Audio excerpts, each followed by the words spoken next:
మొత్తం మీద ఇప్పుడు విజన్ 2050తో ముందుకెళ్తాం. 100% అర్బన్, సెమీ అర్బన్, తర్వాత రూరల్, అంటే ఇట్లా అంటే ఇక్కడ పట్టణము, తర్వాత పట్టణము, గ్రామీణ ప్రాంతం ఉన్నటువంటి ప్రాంతాలుగా, తర్వాత గ్రామీణ ప్రాంతాలుగా 3 క్లస్టర్లుగా విభజించి పాలన కొనసాగిస్తాం. 100% 2050 లక్ష్యంగా పెట్టుకొని ముందుకెళ్తా ఉన్నాం. అయితే నేను మేధావినని చెప్పను, తర్వాత అపర మేధావి అని చెప్పుకున్నటువంటి కొంతమంది కాళేశ్వరం ప్రాజెక్టుని, తర్వాత మేడిగడ్డ పరిస్థితి ఏమైందో నాకు తెలియదు, అంటే మీరందరూ కూడా చూస్తున్నారు. కాబట్టి అటువంటిది ఏమొద్దు. గతంలో ఉన్నటువంటి ముఖ్యమంత్రుల అనుభవాలు, వాళ్ళు చేసినటువంటి పనితీరు, ఆ తర్వాత మేము ఎలా చేయాలని చెప్పేసి దానిపైన ముందుకెళ్తాం. 100% అనుభవజ్ఞులు, తర్వాత నిపుణుల యొక్క సలహాలు, సూచనలు 100% తీసుకుంటామని చెప్పేసి ముఖ్యమంత్రి రేవంత్ రెడ్డి చెప్తా ఉన్నాడు. అంటే ఇక్కడ ప్రధానంగా రాష్ట్ర అభివృద్ధికి ఎలాంటి బాటలు వేయాలి, తర్వాత ఏం చేయాలి, ప్రజలకు సంబంధించి ఎవరెవరు ఎట్లా గోసపడుతున్నారు, వాళ్ళకి సంబంధించి ఎలాంటి చర్యలు తీసుకోవాలి దానిపైన ప్రధానంగా నిపుణుల సలహాలు 100% తీసుకుంటామని చెప్పేసి ఆయన చెప్తా ఉన్నారు. ఇక మహిళలకు వడ్డీ లేని రుణాలు ఇస్తామని చెప్పేసి ఉప ముఖ్యమంత్రి భట్టి విక్రమార్క చెప్తా ఉన్నారు. అంటే గత ప్రభుత్వం అంటే మహిళలకు మంచి చేసినాం, తర్వాత మహిళా సాధికారత కోసం కృషి చేసినామని చెప్పినటువంటి గత బీఆర్ఎస్ ప్రభుత్వం మొత్తం కూడా మహిళలకు పావలా వడ్డీ కానీ, తర్వాత ఇక్కడ వడ్డీ లేని రుణాలు కానీ ఎక్కడ ఇవ్వకుండా మహిళలను నట్టేట ముంచేసింది. కాబట్టి 100% ఇప్పుడు మళ్ళీ కూడా మహిళా సాధికారత కోసం కృషి చేస్తామని చెప్పేసి ఇక్కడ భట్టి విక్రమార్క చెప్తా ఉన్నారు. అయితే కేంద్రంలో 3వసారి అధికారంలోకి మేమే వస్తాం, అందుకనే పలు దేశాలు మమ్మల్ని ఆహ్వానిస్తూ ఉన్నాయని చెప్పేసి ప్రధానమంత్రి నరేంద్ర మోడీ అంటా ఉన్నాడు. అంటే మళ్ళీ అధికారంలోకి మేమే వస్తామని చెప్పేసి ప్రపంచ దేశాలని అనుకుంటున్నాయి, అందుకనే నన్ను అన్ని దేశాలు కూడా ఆహ్వానిస్తున్నాయి ఇప్పుడు కూడా అని చెప్తా ఉన్నాడు. అయితే నాకు 3వసారి ప్రధానమంత్రి పదవిలో ఉండాలని చెప్పేసి నాకు లేదు. అయినప్పటికీ అందరికీ ఇల్లు కావాలంటే, అందరికీ పేదవాడికి ఇల్లు కావాలంటే నేను అక్కడ ఆ పరిస్థితిలో అక్కడ ప్రధానమంత్రిగా ఉండాల్సినటువంటి అవసరం ఉంది అని చెప్పేసి ప్రధానమంత్రి నరేంద్ర మోడీ అంటా ఉన్నారు. ఇక జరుగుతున్నటువంటి పరిణామాలు ఇట్లా ఉంటే ఇక మేడిగడ్డ పరిస్థితి మొత్తం దారుణంగా మారిపోయింది. ఇక అక్కడ నీళ్లు నింపే పరిస్థితి లేదు. ఇక మరోవైపు ఎల్ఎన్టీ అంటే ఈ ఏదైతే కాంట్రాక్ట్ తీసుకున్నో కాంట్రాక్ట్ సంస్థ ఎల్ఎన్టీ ఉంది కదా, ఆ ఎల్ఎన్టీ చుట్టూ కూడా మొత్తం కూడా ఉచ్చు బిగిస్తున్నటువంటి పరిస్థితి కనిపిస్తూ ఉంది. ఇక దేశంలో అత్యంత ప్రజాదరణ కలిగినటువంటి ముఖ్యమంత్రిగా ఒడిశా ముఖ్యమంత్రి నవీన్ పట్నాయక్, ఆ తర్వాతి స్థానంలో అక్కడ ఉత్తరప్రదేశ్ సీఎం యోగి ఆదిత్యనాథ్ ఆయన ఉన్నట్టుగా కనిపిస్తూ ఉంది.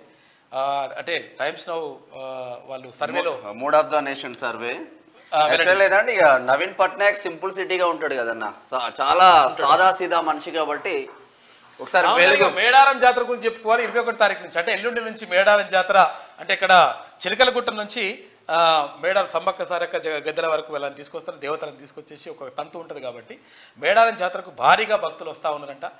కాబట్టి కొంచెం జాగ్రత్తగా వెళ్ళండి. అయితే హెలికాప్టర్లు కూడా ఏర్పాటు చేస్తూ ఉన్నారు ఈసారి. హెలికాప్టర్ ప్రయాణములు కూడా హైదరాబాద్ నుంచి అయితే 1,00,000 వరకు, అంటే 98,000 చిల్లర అంటున్నారు వాళ్ళు, కానీ ₹1,00,000. ఒకవేళ ఇక్కడ హన్మకొండ నుంచి పోవాలనుకుంటే 28,930 అట్లుండదంట. సార్ వెలుగు దినపత్రిక చూద్దాం. మేడారానికి పోటెత్తిన భక్తులు, ముందస్తు మొక్కులు చెల్లింపులు. ఆదివారం ఒక్కరోజే 5 లక్షల మంది దర్శనం. మరో 2 రోజుల్లో మహాజాతర ప్రారంభం. ఏర్పాట్లపై నేడు అధికారులతో మంత్రుల రివ్యూ.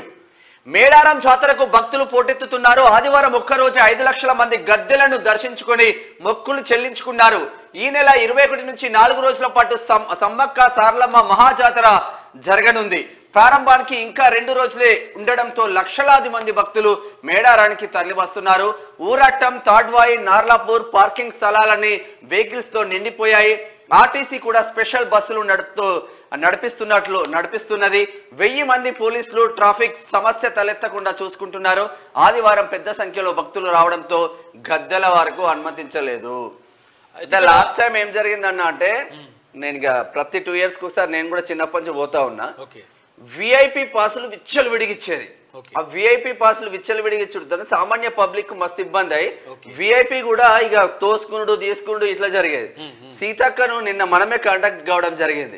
అక్క మరి ఏమన్నా విఐపి పాసులు ఇస్తున్నారా అంటే, మీడియా పాసులు తప్ప విఐపి పాసులు లేవు తమ్మి అన్నది. అంటే నిజంగా హెడ్సప్ మేము ఆలోచించేది ప్రజల కోసం, పేద ప్రజల కోసం చూడాలి తప్ప నిజమైన భక్తుడు ఎట్లయినా వస్తాడు అన్న కోణంలో అదైతే హర్షించదగ్గ ముచ్చట. అయితే మేడారం జాతరకు సంబంధించి పూర్తిగా ఏర్పాట్లన్నీ పూర్తి అయిపోయినాయి. తర్వాత 75 కోట్ల రూపాయలు రాష్ట్ర ప్రభుత్వం కేటాయించింది. అటు కేంద్ర ప్రభుత్వం కూడా 3 కోట్ల రూపాయలు కేటాయించింది. అయితే మేడారం జాతర మేడారం దగ్గర ఒక్క దగ్గరనే జరుగుతుందా అని చెప్పేసి అనుకుంటే అది కాదు. మేడారంతో పాటు వివిధ చాలా ప్రాంతాలలో కూడా చాలా జిల్లాలు అంటే ఇక్కడ ఉమ్మడి వరంగల్ జిల్లాలో కానీ, ఉమ్మడి ఖమ్మం జిల్లాలో కానీ, ఉమ్మడి కరీంనగర్ జిల్లాలో కానీ చాలా చోట్ల మేడారం జాతరలు నిర్వహిస్తుంటారు. అక్కడ కూడా అమ్మవారు అంటే ఇక్కడ సమ్మక్క, సారక్క, గద్దెలు, తర్వాత ఇవన్నీ మేడారం లోకల్ గా చేసుకుంటుంటారు. మనం ఇప్పుడు ఏది బోనాల పండుగ చేసుకుంటే ఎక్కడికక్కడ చేసుకుంటాం కదా, అంటే ఇక్కడ ఉజ్జయిని మహంకాళి చేసుకున్న తర్వాత ఇట్లా చేసుకుంటాం కదా, అట్లనే ఇక్కడ మేడారం జాతర కూడా జరుగుతూ ఉంటది. అయితే ఈ మేడారం జాతరకి సంబంధించినటువంటి ఈసారి అంటే ఏదైతే ప్రసాదం ఉంటుందో అంటే అక్కడ ఉన్నటువంటి బంగారం ఉంటుంది కదా, అంటే బెల్లంని బంగారం అంటారు కదా, ఆ బంగారాన్ని అందరికీ పంపిణీ చేస్తామని చెప్పేసి అంటే చాలా మందికి పంపిణీ చేస్తాం, తర్వాత ఆన్లైన్లో కూడా బుక్ చేసుకోవచ్చు అని చెప్తా ఉన్నారు. అయితే ప్రభుత్వం ఉచితంగా అందరికీ అంటే చాలా మందికి కోరుకున్న వారికి కాకుండా, బుక్ చేసుకున్న వాళ్ళకి కాకుండా అందరికీ పంపిణీ చేస్తే బాగుంటుందని చెప్పేసి చాలా మంది అభిప్రాయపడుతున్నారు. అంటే ఇక్కడ ఏదైతే అయోధ్య రామ మందిర నిర్మాణానికి సంబంధించి రామ మందిర నిర్మాణం అయిపోయింది. తర్వాత అక్కడ ఏది బాలరాముడి విగ్రహాన్ని ప్రాణ ప్రతిష్ఠ చేసింది కదా, అప్పుడు అక్షతలను అక్కడ ఉన్నటువంటి అక్షతలకు సంబంధించి దేశవ్యాప్తంగా అన్ని కుటుంబాలకు పంపిణీ చేసేటువంటి ప్రయత్నం చేసింది అక్కడ కేంద్ర ప్రభుత్వం. ఇప్పుడు అదే విధంగా రాష్ట్ర ప్రభుత్వం కూడా ఇక్కడ సమ్మక్క సారలకు సంబంధించినటువంటి ఏదైతే బంగారం ఉంటుందో ఆ బంగారాన్ని కూడా ఇంటింటికి పంపిణీ చేస్తే బాగుంటుంది అనేటువంటి అభిప్రాయం ఉంది. ఈ విషయం ప్రభుత్వం దృష్టిలో పెట్టుకుంటే బాగుంటుంది అని చెప్పేసి కొంతమంది అంటూ ఉన్నారు. కాగ్ రిపోర్టుపై సర్కార్ యాక్షన్, నివేదికలో పేర్కొన్న అంశాలపై చర్యలు తీసుకోవాలని యోచన. గత బీఆర్ఎస్ ప్రభుత్వ అవినీతి అక్రమాలను ఎత్తి చూపిన కాగ్ ప్రతి అంశంపై పక్కాగా లెక్కలతో రిపోర్టు, వాటిని ఆధారాలుగా తీసుకోవాలని భావిస్తున్న ప్రభుత్వం ఇప్పటికే అధికారులకు సీఎం రేవంత్ రెడ్డి ఆదేశాలు జారీ చేసిండు. కాగ్ రిపోర్ట్ అంటే controller and auditor general report ఇచ్చింది, అంటే కేంద్ర ప్రభుత్వ అనుబంధ సంస్థ అది. అయితే ఆ సంస్థ ఇచ్చినటువంటి రిపోర్ట్లో ఏముంది అంటే మొత్తం కూడా కాళేశ్వరం పేరుతోటి మొత్తం నాశనం చేసేసిన రాష్ట్రాన్ని. మరోవైపు ఇక్కడ ఇదే కాదు చాలా అంశాల్లో ఇక్కడ రాష్ట్రానికి సంబంధించినటువంటి చాలా విషయాల్లో ఇక్కడ మొత్తం కూడా అవినీతి అక్రమాలు అంటే చోటు చేసుకున్నాయి. దానికి సంబంధించినటువంటి కీలకమైనటువంటి రిపోర్ట్ కూడా ఇచ్చింది, ఎక్కడెక్కడ ఏమేం జరిగింది ఏం కథ అనేటువంటి రిపోర్ట్ ఇచ్చింది. దానిపైన దృష్టి పెట్టి యాక్షన్ తీసుకోవాలని చెప్పేసి రాష్ట్ర ప్రభుత్వం భావిస్తూ ఉంది. ముఖ్యమంత్రి దానిపైన మాట్లాడారు. దేశంలో most popular CM Naveen Patnaik, దేశంలోనే అత్యంత ప్రజాదరణ కలిగిన ముఖ్యమంత్రిగా ఒడిశా సీఎం నవీన్ పట్నాయక్ నిలిచారు. India today mood of the nation సర్వేలో 52.7% రేటింగ్ తో టాప్ లో నిలిచారు. సెకండ్ ప్లేస్ లో ఉత్తరప్రదేశ్ ముఖ్యమంత్రి ఆదిత్య యోగినాథ్ నిలిచారు. ఇక బీజేపీ చీఫ్ గా జూన్ వరకు నడ్డానే. లోక్సభ ఎన్నికల నేపథ్యంలో బీజేపీ జాతీయ అధ్యక్షుడు జేపీ నడ్డా పదవీ కాలాన్ని పార్టీ పొడిగించింది. ఈ ఏడాది జూన్ వరకు ఆయనే అధ్యక్షుడిగా కొనసాగనున్నారు అంటూ ఒక వార్త కనిపిస్తా ఉంది. అంటే ఇక్కడ పార్లమెంట్ ఎన్నికలు వస్తున్నటువంటి నేపథ్యంలో వివిధ రాష్ట్రాల్లో అసెంబ్లీ ఎన్నికలు కూడా జరుగుతాయి ఉన్నాయి. అయితే ఈ నేపథ్యంలో మరి అధ్యక్షుడిని మారుస్తారా అనేటువంటి కథనాలు వచ్చినాయి. అయితే ఎట్టి పరిస్థితుల్లో మార్చేది లేదు. 100% భారతీయ జనతా పార్టీ జాతీయ అధ్యక్షుడిగా జేపీ నడ్డానే అంటే జూన్ వరకు అంటే ఎన్నికలు పూర్తయ్యే వరకు ఆయన్నే అధ్యక్షుడిగా ఉంటారని చెప్పేసి భారతీయ జనతా పార్టీ స్పష్టం చేసింది. ఇది ఇట్లా ఉంటే అడ్డగోలు సంతకాలు పెడితే శివబాలకృష్ణ గతే, సొంత తెలివిని రుద్దుతే మేడిగడ్డ లెక్క అవుతుంది. సీఎం రేవంత్ రెడ్డి, మేం అపర మేధావులం కాదు, అనాలోచిత నిర్ణయాలు తీసుకోం, ఏ నిర్ణయమైనా అనుభవజ్ఞుల సూచనలు తీసుకుంటాం. చంద్రబాబు, వైఎస్ఆర్, కేసీఆర్ అనుభవాల నుంచి పాఠాలు నేర్చుకుంటాం. రాష్ట్ర అభివృద్ధికి 2050 మెగా మాస్టర్ ప్లాన్ అమలు. ఫార్మా సిటీ రద్దు కాలేదు, ఫార్మా విలేజ్లు ఏర్పాటు చేస్తాం. త్వరలోనే రీజనల్ రింగ్ రోడ్ వస్తుంది. ఫైర్ డిపార్ట్మెంట్ 1000 పోస్టుల భర్తీ చేస్తామని హామీ. నాలక్రామ్గూడలో ఫైర్ సర్వీసెస్ హెడ్ క్వార్టర్స్ ప్రారంభోత్సవంలో నిన్న రేవంత్ రెడ్డి వచ్చినట్టుగా అడ్డగోలు నిర్ణయాలు తీసుకుంటే ఎప్పుడైతే శివబాలకృష్ణ ఉన్నాడో హెచ్ఎండిఏ అధికారి ఉన్నాడో అట్లనే అదే గతి పడుతుంది. కాబట్టి అటువంటి నిర్ణయాలు మేము తీసుకోము. కాకపోతే ఏంటంటే నిపుణుల సలహాలు సూచనలు 100% తీసుకుంటాం. అంటే కొంతమంది నిపుణుల అవసరం లేకుండా కొంతమందికి గతంలో ఉన్నటువంటి ముఖ్యమంత్రికి ఆయననే ఇంజనీరు, ఆయననే డాక్టరు, కరోనా రానియా, ఎట్టి పరిస్థితుల్లో రానియా 1000 కోట్లు పెడతా అని చెప్పేసి అన్నాడు ఆయన. మరి ఆయన్నే కరోనా వచ్చి హాస్పిటల్కి పోయిండు. తర్వాత ఏది ఈ ఇంజనీర్ మొత్తం కూడా నా మెదడును రక్తాన్ని ఖర్చు పెట్టి దీన్ని మొత్తం కూడా మరగబెట్టి దాన్ని పీల్చి అట్లా ఒక దగ్గర దంచి మిక్సీలు వేసి గ్రైండర్లు వేసి తిప్పి ఇదంతా వేసి మొత్తం కూడా 3 సంవత్సరాలకు అది అరగబెట్టి ఇక్కడ కాళేశ్వరం కట్టిన అన్నాడు. కాళేశ్వరం కడితే మేడిగడ్డ పరిస్థితి ఏమైందో మీరు చూసారు. పరిస్థితి కూడా కాళేశ్వరమే కథం అయిపోయింది. కాబట్టి అటువంటి నిర్ణయాలు నేను తీసుకోను. 100% అనుభవజ్ఞుల యొక్క అవి ఆలోచనలు తీసుకుంటా అని చెప్తా ఉన్నాడు రేవంత్ రెడ్డి. పరిపాలనను అర్థం చేసుకోకుండా ఎక్కడ పడితే అక్కడ సందేశాలు పెడితే హెచ్ఎండిఏ మాజీ డైరెక్టర్ శివబాలకృష్ణకు పట్టిన గతే పడుతుందని సీఎం రేవంత్ రెడ్డి అన్నారు. మేధావులు అనుభవజ్ఞుల సలహాలు పాటించకుండా సొంత తెలివిని రుద్దితే మేడిగడ్డ పరిస్థితి వస్తుందని చెప్పారు. గత ప్రభుత్వం సృష్టించిన సమస్యలను క్రమపద్ధతిలో పరిష్కరించుకుంటూ భవిష్యత్తుకు ప్రణాళికలు రూపొందిస్తున్నామని అన్నారు. హైదరాబాద్లోని నానక్రామ్గూడలోని నిర్మించిన fire services head క్వార్టర్ను CM Revanth Reddy ఆదివారం ప్రారంభించారు. ఇందులో ఎమ్మెల్సీ పట్నం Mahender Reddy, DGP Ravi Gupta, fire services DG Nagireddy సహా పోలీసు ఉన్నతాధికారులు, ఐటీ కంపెనీల ప్రతినిధులు పాల్గొన్నారు. అయితే సీఎం మాట్లాడుతూ హైదరాబాద్ నగర అభివృద్ధికి తమ ప్రభుత్వం కట్టుబడి ఉందని చెప్పారు.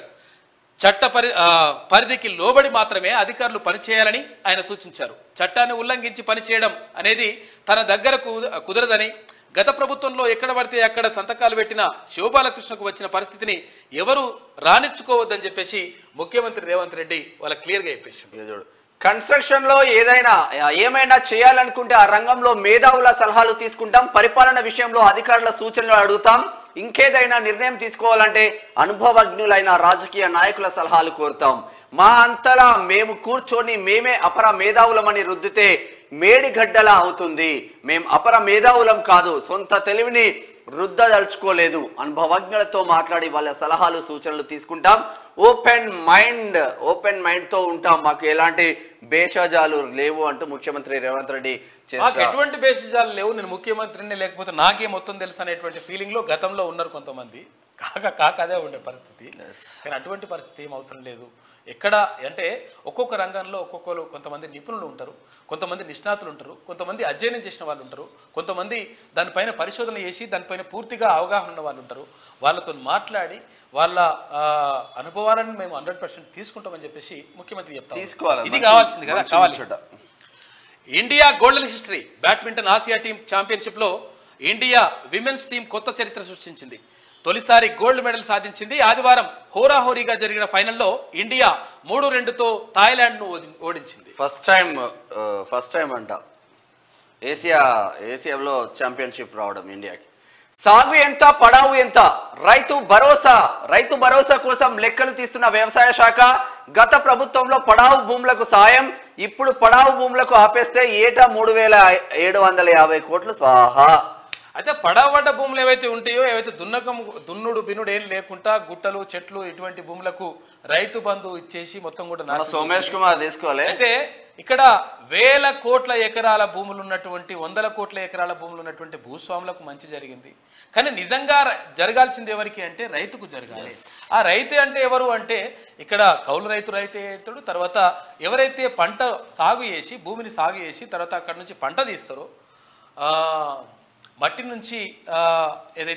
నుంచి అన్నాన్ని తీస్తారు, వాళ్ళని తీసినటువంటి రైతుకు 100% మంచి జరగాలని చెప్పేసి ప్రభుత్వం భావిస్తూ ఉంది. అందులో భాగంగా పడావు భూమి ఎంత ఉన్నది, తర్వాత సాగవుతున్నటువంటి భూమి ఎంత ఉన్నది.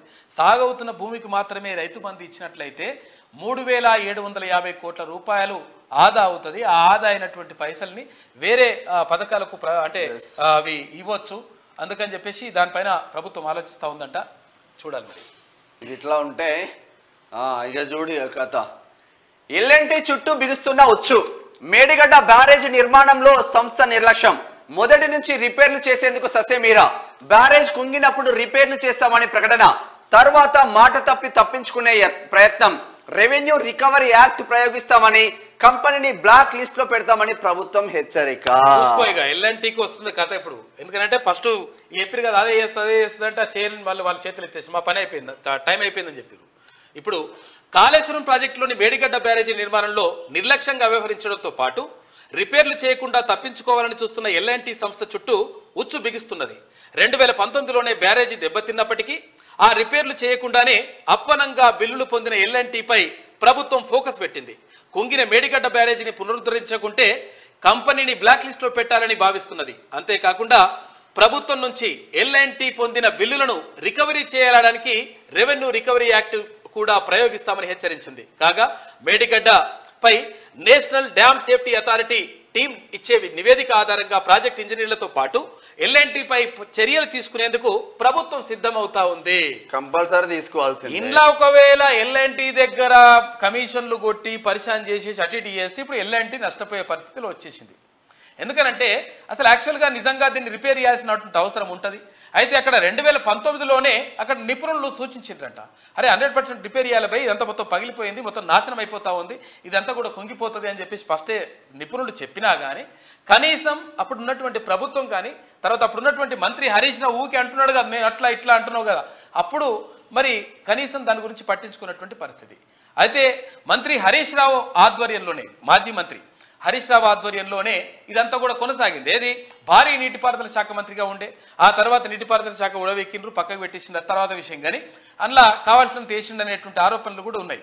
అయితే అప్పుడు చేయమని చెప్పేసి రిపేర్ చేయిస్తే బాగుంటుండే, కాకపోతే ఏంటంటే అంత అద్భుతం అని చెప్పాలి కాబట్టి ఏది చేయకుండా వదిలేసిండ్రు. ఇప్పుడు మొత్తం కూడా ప్రాజెక్టే పనికి రాకుండా పోయింది. అటువంటి పరిస్థితి నేపథ్యంలో ఏదైతే కాంట్రాక్ట్ సంస్థ ఉందో ఎల్ఐఎన్టీ పని అయ్యే పరిస్థితి ఉన్నది.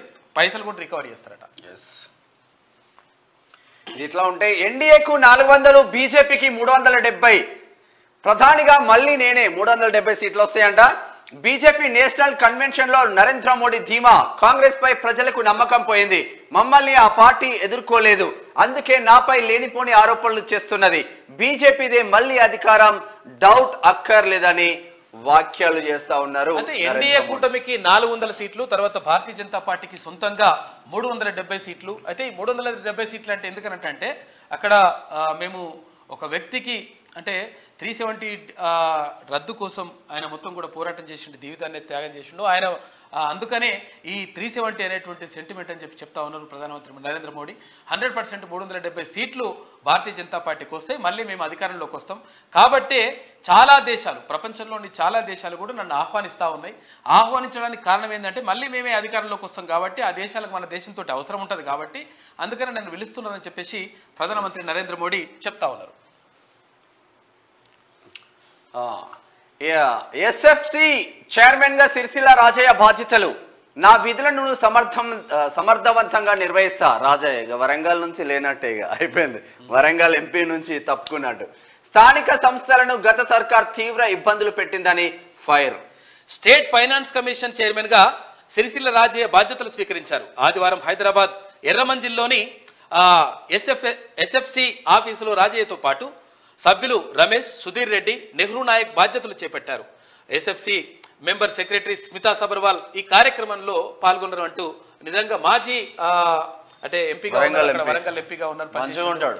తర్వాత కొన్ని అంటే చిన్న కారణాల వల్ల కొంచెం మళ్ళా కొద్దిసేపు బ్రేక్ వచ్చింది.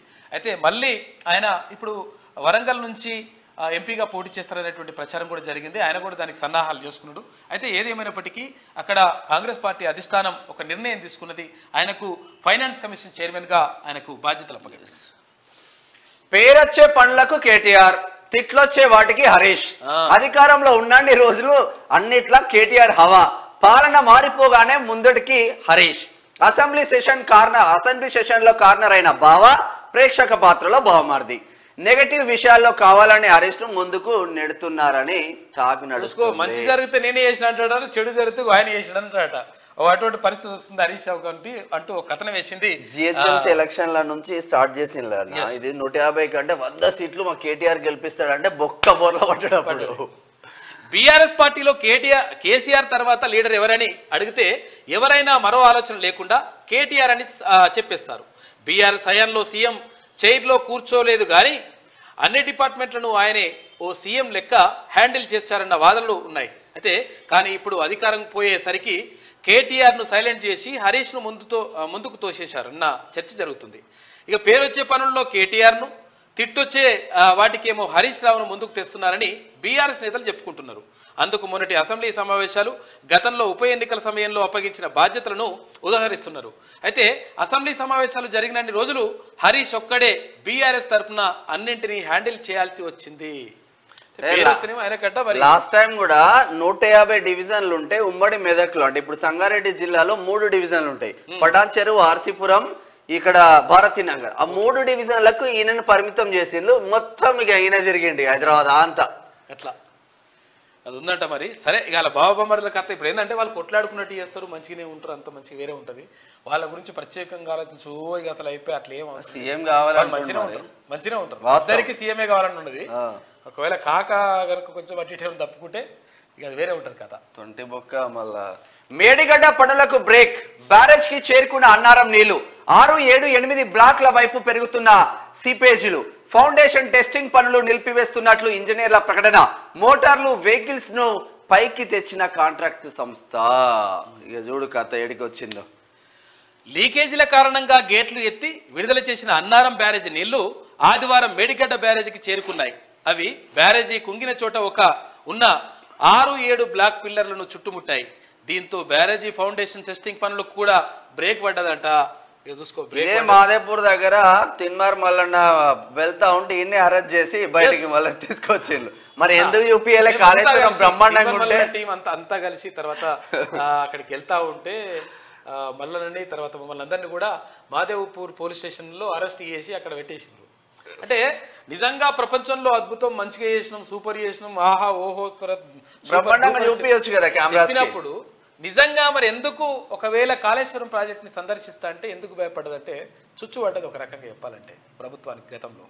అంటే ఎందుకు పడ్డది అంటే ఆడ మొత్తం కూడా నాశనం చేసి పెట్టిండు. మొత్తం వీళ్ళు తీర్మానం పోతూకుంటాడు. అయిగా అప్పటికే అన్ని పరేలు వాసినాయి. అప్పటికి ఎవరికి బయటికి తెలియదు. మామూలుగా వేరేటోళ్ళు ఎవరైనా పోతేనేమో సరే ఏదైనా జరుగుతుంది, కానీ తీర్మానం పోతున్నాడు అంటే డెఫినెట్ గా బట్టలు ఎప్పి మొత్తం కథ అంతా బయట పెడతాడు. కాబట్టి తీర్మానం మనం ఎట్టి పరిస్థితుల్లో పోవద్దని చెప్పేసి అక్కడ గట్టిగా అడ్డుకొని కేసులు కూడా నమోదు చేసిండ్రు. ఇక ఏదో పిటి కేసులో కానీ కేసులు కూడా నమోదు చేసేసి ఇవన్నీ చేసిండ్రు. కాబట్టి పనులు ఇట్లా అయింది కథ. ఇది వెలుగు దినపత్రిక అట్లా అయింది. వెలుగు దినపత్రిక ఉన్నట్టు ప్రధాన కథనాలు ఇవైతే ఒకసారి ఆంధ్రజ్యోతి చూద్దాం. మన అమ్మాయిలు బంగారం, ఆసియా బ్యాడ్మింటన్ ఛాంపియన్షిప్ లో స్వర్ణం మెరిసిన పివి సింధు, అన్మోల్, గాయత్రి జంట. ఇది గెలుపంటే యశస్వి డబల్ ధమాకా. జడేజా 5 వికెట్లు, 434 పరుగులతో భారత్ రికార్డు విజయం. ఇంగ్లాండ్ తో టెస్ట్ సిరీస్ లో 2-1తో ఆధిక్యంలో ఉంది. అసలు క్రికెట్ ఎక్కడ పుట్టిందంటే క్రికెట్ పుట్టింది ఇంగ్లాండ్ లో, కానీ ఇంగ్లాండ్ పని చేస్తుంది మన భారతదేశం. మంచినే వేసుకొస్తుంది ముందుకి. మళ్ళీ మనమే అధికారంలోకి వస్తాం, ఇది ప్రపంచ దేశాలకు తెలుసు, అందుకే ఆయా దేశాలకు రావాలని పిలుపు. బీజేపీ జాతీయ సదస్సులో ప్రధాని మోదీ 100 రోజులు అత్యంత కీలకమని వెల్లడి. ప్రతి ఓటర్ను కలవాలని శ్రేణులకు పిలుపు. మళ్ళీ అధికారం అనుభవించాలని లేదు, కానీ నేనింట్లో కూర్చుంటే ప్రజలకు కాంగ్రెస్ నుంచి పెద్దలు పిన్నలను కాపాడాలి, ఆ పార్టీకి దేశంపై దూరదృష్టి లేదు అంటూ. నేను ఇంట్లో కూర్చుంటే వాళ్ళకు పేదలకు ఇండ్లు ఉన్నాయి కాబట్టి అందుకోసమనే నేను ప్రధానమంత్రి అవుతున్నా, నాకు కావాలని లేదని చెప్తా ఉన్నాడు ప్రధానమంత్రి నరేంద్ర మోడీ. అయితే అన్ని దేశాలు ఎందుకు పిలుస్తున్నాయంటే మళ్ళీ కూడా ఆయననే ప్రధానమంత్రి అవుతాడు, మళ్ళీ కూడా ప్రభుత్వం వస్తుంది కాబట్టి ఆయనతో మంచిగా ఉంటుంది అని చెప్పేసి అక్కడ చాలా దేశాలు భావిస్తున్నాయంట. అట్లా చెప్తా ఉన్నారు. ఇక విజన్ 2050 తెలంగాణ అభివృద్ధికి మెగా మాస్టర్ ప్లాన్.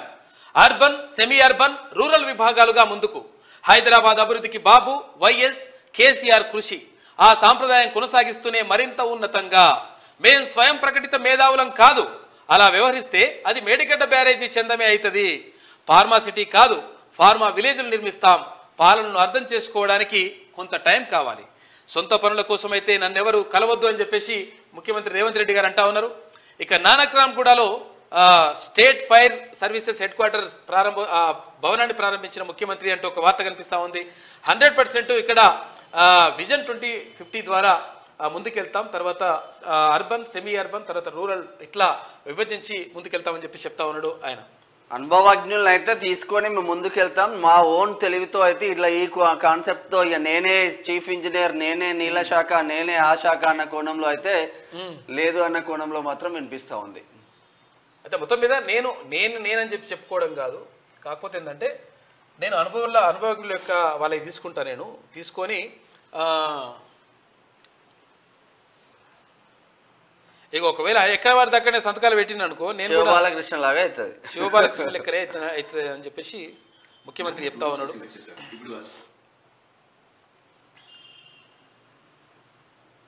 సో కాబట్టి అపోహలకు లోను కాకండి. మా ప్రభుత్వానికి స్పష్టత ఉంది, స్పష్టమైన విధానాలు మాకు అర్థం కాకపోతే మీలాంటి అర్థమైన వాళ్ళని పిలిచి కూర్చోబెట్టుకొని మాట్లాడతాము. మేమే మేధావులమని ఇంట్లో కూర్చొని మేము అనుకోము. నేను రాజకీయంగానే నాకు అవగాహన ఉంది, రాజకీయంగా నాకు అవగాహన ఉంది, అది నా వృత్తి. కన్స్ట్రక్షన్ మీ వృత్తి, మీకు అవగాహన ఉంది. కన్స్ట్రక్షన్స్లో ఏమన్నా చేయాలి అని అంటే నేను మిమ్మల్ని అడుగుతా ఏం చేస్తే బాగుంటుంది రాష్ట్రానికి అని. పరిపాలన చేయాలి అంటే అధికారులను అడుగుతాం. ఇంకేదైనా నిర్ణయాలు తీసుకోదలుచుకుంటే మహేందర్ రెడ్డి గారు లాంటి సీనియర్ నాయకులను పరిపాలన అనుభవం ఉండి 40 సంవత్సరాలు హైదరాబాద్ రంగారెడ్డి ప్రాంతంలో ప్రతి ప్రాంతం పట్ల అవగాహన ఉంది. ఏ ప్రాంతంలో ఏది పెడితే ఏ ప్రజలకు ప్రయోజనం ఉంటుందో వారి లాంటి అనుభవజ్ఞుల నుంచి సలహాలు తీసుకుంటాం. మా అంతలో మేమే కూర్చొని అపర మేధావులమని ఆలోచన చేసుకొని అవి రుద్దితే మేడిగడ్డలాగా. కాబట్టి అట్లాంటి పని చేయదలుచుకోలేదు మా ప్రభుత్వము. 2 రోజులు ఆలస్యమైన అనుభవజ్ఞులతో మాట్లాడతాము, వాళ్ళ సలహాలు సూచనలు తీసుకుంటాము. మేము ఓపెన్ మైండ్తో ఉన్నాము, మాకు భేషజాలు లేవు. ఎవరిదైనా సలహా వింటే మనం చిన్నోళ్ళం అవుతామని అనుకోము. ఎవరైనా సలహా ఇస్తే అనుభవజ్ఞుడు సలహా ఇస్తే అది ఉపయోగపడితే అది రాష్ట్రానికి ఉపయోగపడితే అది బాగుంటుంది. కానీ మేము ఎట్లా ఇష్టం వచ్చినట్టుగా మాకు మేమే చెప్పేసి అనుకోము. కాబట్టి అట్లా ముందుకెళ్తామని చెప్తా ఉన్నాడు ముఖ్యమంత్రి రేవంత్ రెడ్డి. గెలుపు గుర్రాలపై సర్వే, లోక్సభ అభ్యర్థుల ఎంపికలో సామాజిక సమతూకంపై కాంగ్రెస్ దృష్టి కంపల్సరీ పెట్టాల్సిందే. అసెంబ్లీ నియోజకవర్గాల్లో సునీల్ టీమ్ సర్వే, ప్రధాన పార్టీలు ఆశావాహుల బలాబలాలపై ఆరా, బీజేపీ బీఆర్ఎస్ పొత్తు కుదిరితే ఫలితాలు ఎలా ఉంటాయన్న అంశాలపైన పరిశీలన, ఇంటెలిజెన్స్ ద్వారాను సమాచార సేకరణ, అధిష్టానం తరపున డీకే బృందాలు రంగంలోకి, 14 సీట్లు గెలవాలన్న పట్టుదలతో కాంగ్రెస్. ఈ వారంలో ఏఐసిసి స్క్రీనింగ్ కమిటీ భేటీ. అయితే మొత్తం మీద గెలుపు గుర్రాలు ఎవరు గెలుస్తారు ఏం కథ దానిపైన ప్రధానంగా దృష్టి సారిస్తూ ఉందంటే కాంగ్రెస్ పార్టీ. రాష్ట్రంలో అసెంబ్లీ ఎన్నికల ముందు అభ్యర్థుల ఎంపికలో వ్యూహాత్మకంగా వ్యవహరించిన కాంగ్రెస్ లోక్సభ ఎన్నికల్లోనూ మరింత బలాన్ని పెంచుకునే దిశగా అడుగులేస్తుంది. లోక్సభ ఎన్నికలను ప్రతిష్టాత్మకంగా తీసుకున్న హస్తం పార్టీ అభ్యర్థుల ఎంపికలో సామాజిక సమతూకాన్ని పాటిస్తూ గెలుపు గుర్రాలకి ప్రాధాన్యం ఇవ్వాలని నిర్ణయించింది. ఈ క్రమంలో టీపీసీసీ తరపున ఎన్నికల వ్యూహకర్త సునీల్ కనుగోలు బృందం ఆధ్వర్యంలో అసెంబ్లీ నియోజకవర్గాల వారీగా విస్తృత సర్వేలు నిర్వహిస్తున్నారు. అదే సమయంలో ఇంటెలిజెన్స్ ద్వారాను సమాచార సేకరణ జరుగుతోంది. మరోవైపు పార్టీ అధిష్టానము కర్ణాటక ఉప ముఖ్యమంత్రి డీకే శివకుమార్ ఆధ్వర్యంలో ప్రైవేట్ ఏజెన్సీలతో సర్వే చేస్తోంది. అయితే ఈ సర్వేల్లో కేవలం టికెట్ కోసం పోటీ పడుతున్న ఆశావాహుల్లో ఎవరు మెరుగైన అభ్యర్థి అన్న అంశానికి పరిమితం కాకుండా వివిధ సమీకరణలను పరిగణలోకి తీసుకొని అభిప్రాయ సేకరణ చేపడుతున్నారు అంటూ ఒక వార్త కనిపిస్తా ఉంది. 17 పార్లమెంటు స్థానాల్లో, లోక్సభ స్థానాల్లో ఎట్లా ముందుకెళ్తే అక్కడ గెలుపు సాధ్యమవుతుంది, చాలా ఈజీగా ఉంటుంది. తర్వాత వివిధ పార్టీలను ఎట్లా ఎదుర్కొంటే బాగుంటుంది. ఇప్పుడు ప్రధానంగా బీఆర్ఎస్ అయితే పెద్ద పత లేకుండా పోయింది, అయిపోయినట్టే. ప్రధానంగా భారతీయ జనతా పార్టీకి తర్వాత ఇక్కడ కాంగ్రెస్ పార్టీకి మధ్య పోటీ ఉండేటువంటి అవకాశం ఉంటుంది. అయితే దాన్ని ఎట్లా ఎదుర్కోవాలి, తర్వాత ఎట్లా ముందుకోవాలి, ఎందుకని భారతీయ జనతా పార్టీకి తర్వాత కాంగ్రెస్ పార్టీకే ఉంటుందని చెప్పేసి మనం అనుకుంటున్నామంటే, ఇక్కడ మనము లోక్సభ ఎన్నికల ద్వారా, లోక్సభ స్థానాల ద్వారా నిర్ణయించేది ప్రధానమంత్రి నిర్ణయిస్తారు. కాబట్టి అక్కడ ప్రధానమంత్రి ఎవరైతే బాగుంటుంది అనుకుంటే, ఇప్పుడు బీఆర్ఎస్ అయితే అవకాశం లేదు కదా.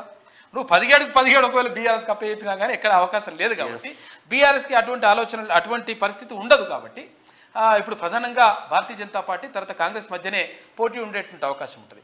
కాబట్టి ఎట్లా దాన్ని వ్యూహాత్మకంగా ముందుకెళ్ళాలి, తర్వాత ప్రజల్లో మంచి ఆదరణ ఎట్లా చూడగొనాలి, కుల సమీకరణలు ఎట్లా చేసుకోవాలి, తర్వాత అక్కడ ఉన్నటువంటి ప్రజలు ఎవరి వైపు ఉన్నారు, ఇవన్నీ కూడా బేరీ చేసుకుంటా ఉంది కాంగ్రెస్ పార్టీ. ఈ నేపథ్యంలో 17 స్థానాల్లో ఎట్లా ముందుకెళ్ళాలని చెప్పేసి ప్రయత్నిస్తూ ఉందంట, సర్వేలు చేస్తూ ఉంది. దానికోసం దర్జాగా కబ్జా, ఎమ్మెల్యే కాలనీలో హెచ్ఎండిఏ స్థలాలు స్వాహా, మాజీ సీఎం ఇంటిని ఆనుకొని భారీ ఆక్రమణ, బహిరంగ మార్కెట్లో దాని విలువ 30 కోట్లు, ప్రహారీ నిర్మించి చుట్టూ సీసీ కెమెరాలతో నిఘా, ఖాళీ స్థలానికి ఇంటి నెంబర్ ఇచ్చిన జిహెచ్ఎంసీ గొప్పోలేలు, కబ్జాను పట్టించుకొని హెచ్ఎండిఏ. మరిగా దర్జాగా కబ్జాలు జరుగుతున్నాయంటే, కబ్జాలు అంటే మొత్తం ఫుల్ దుమ్ నడిచిపోతుంది కథ అంతా.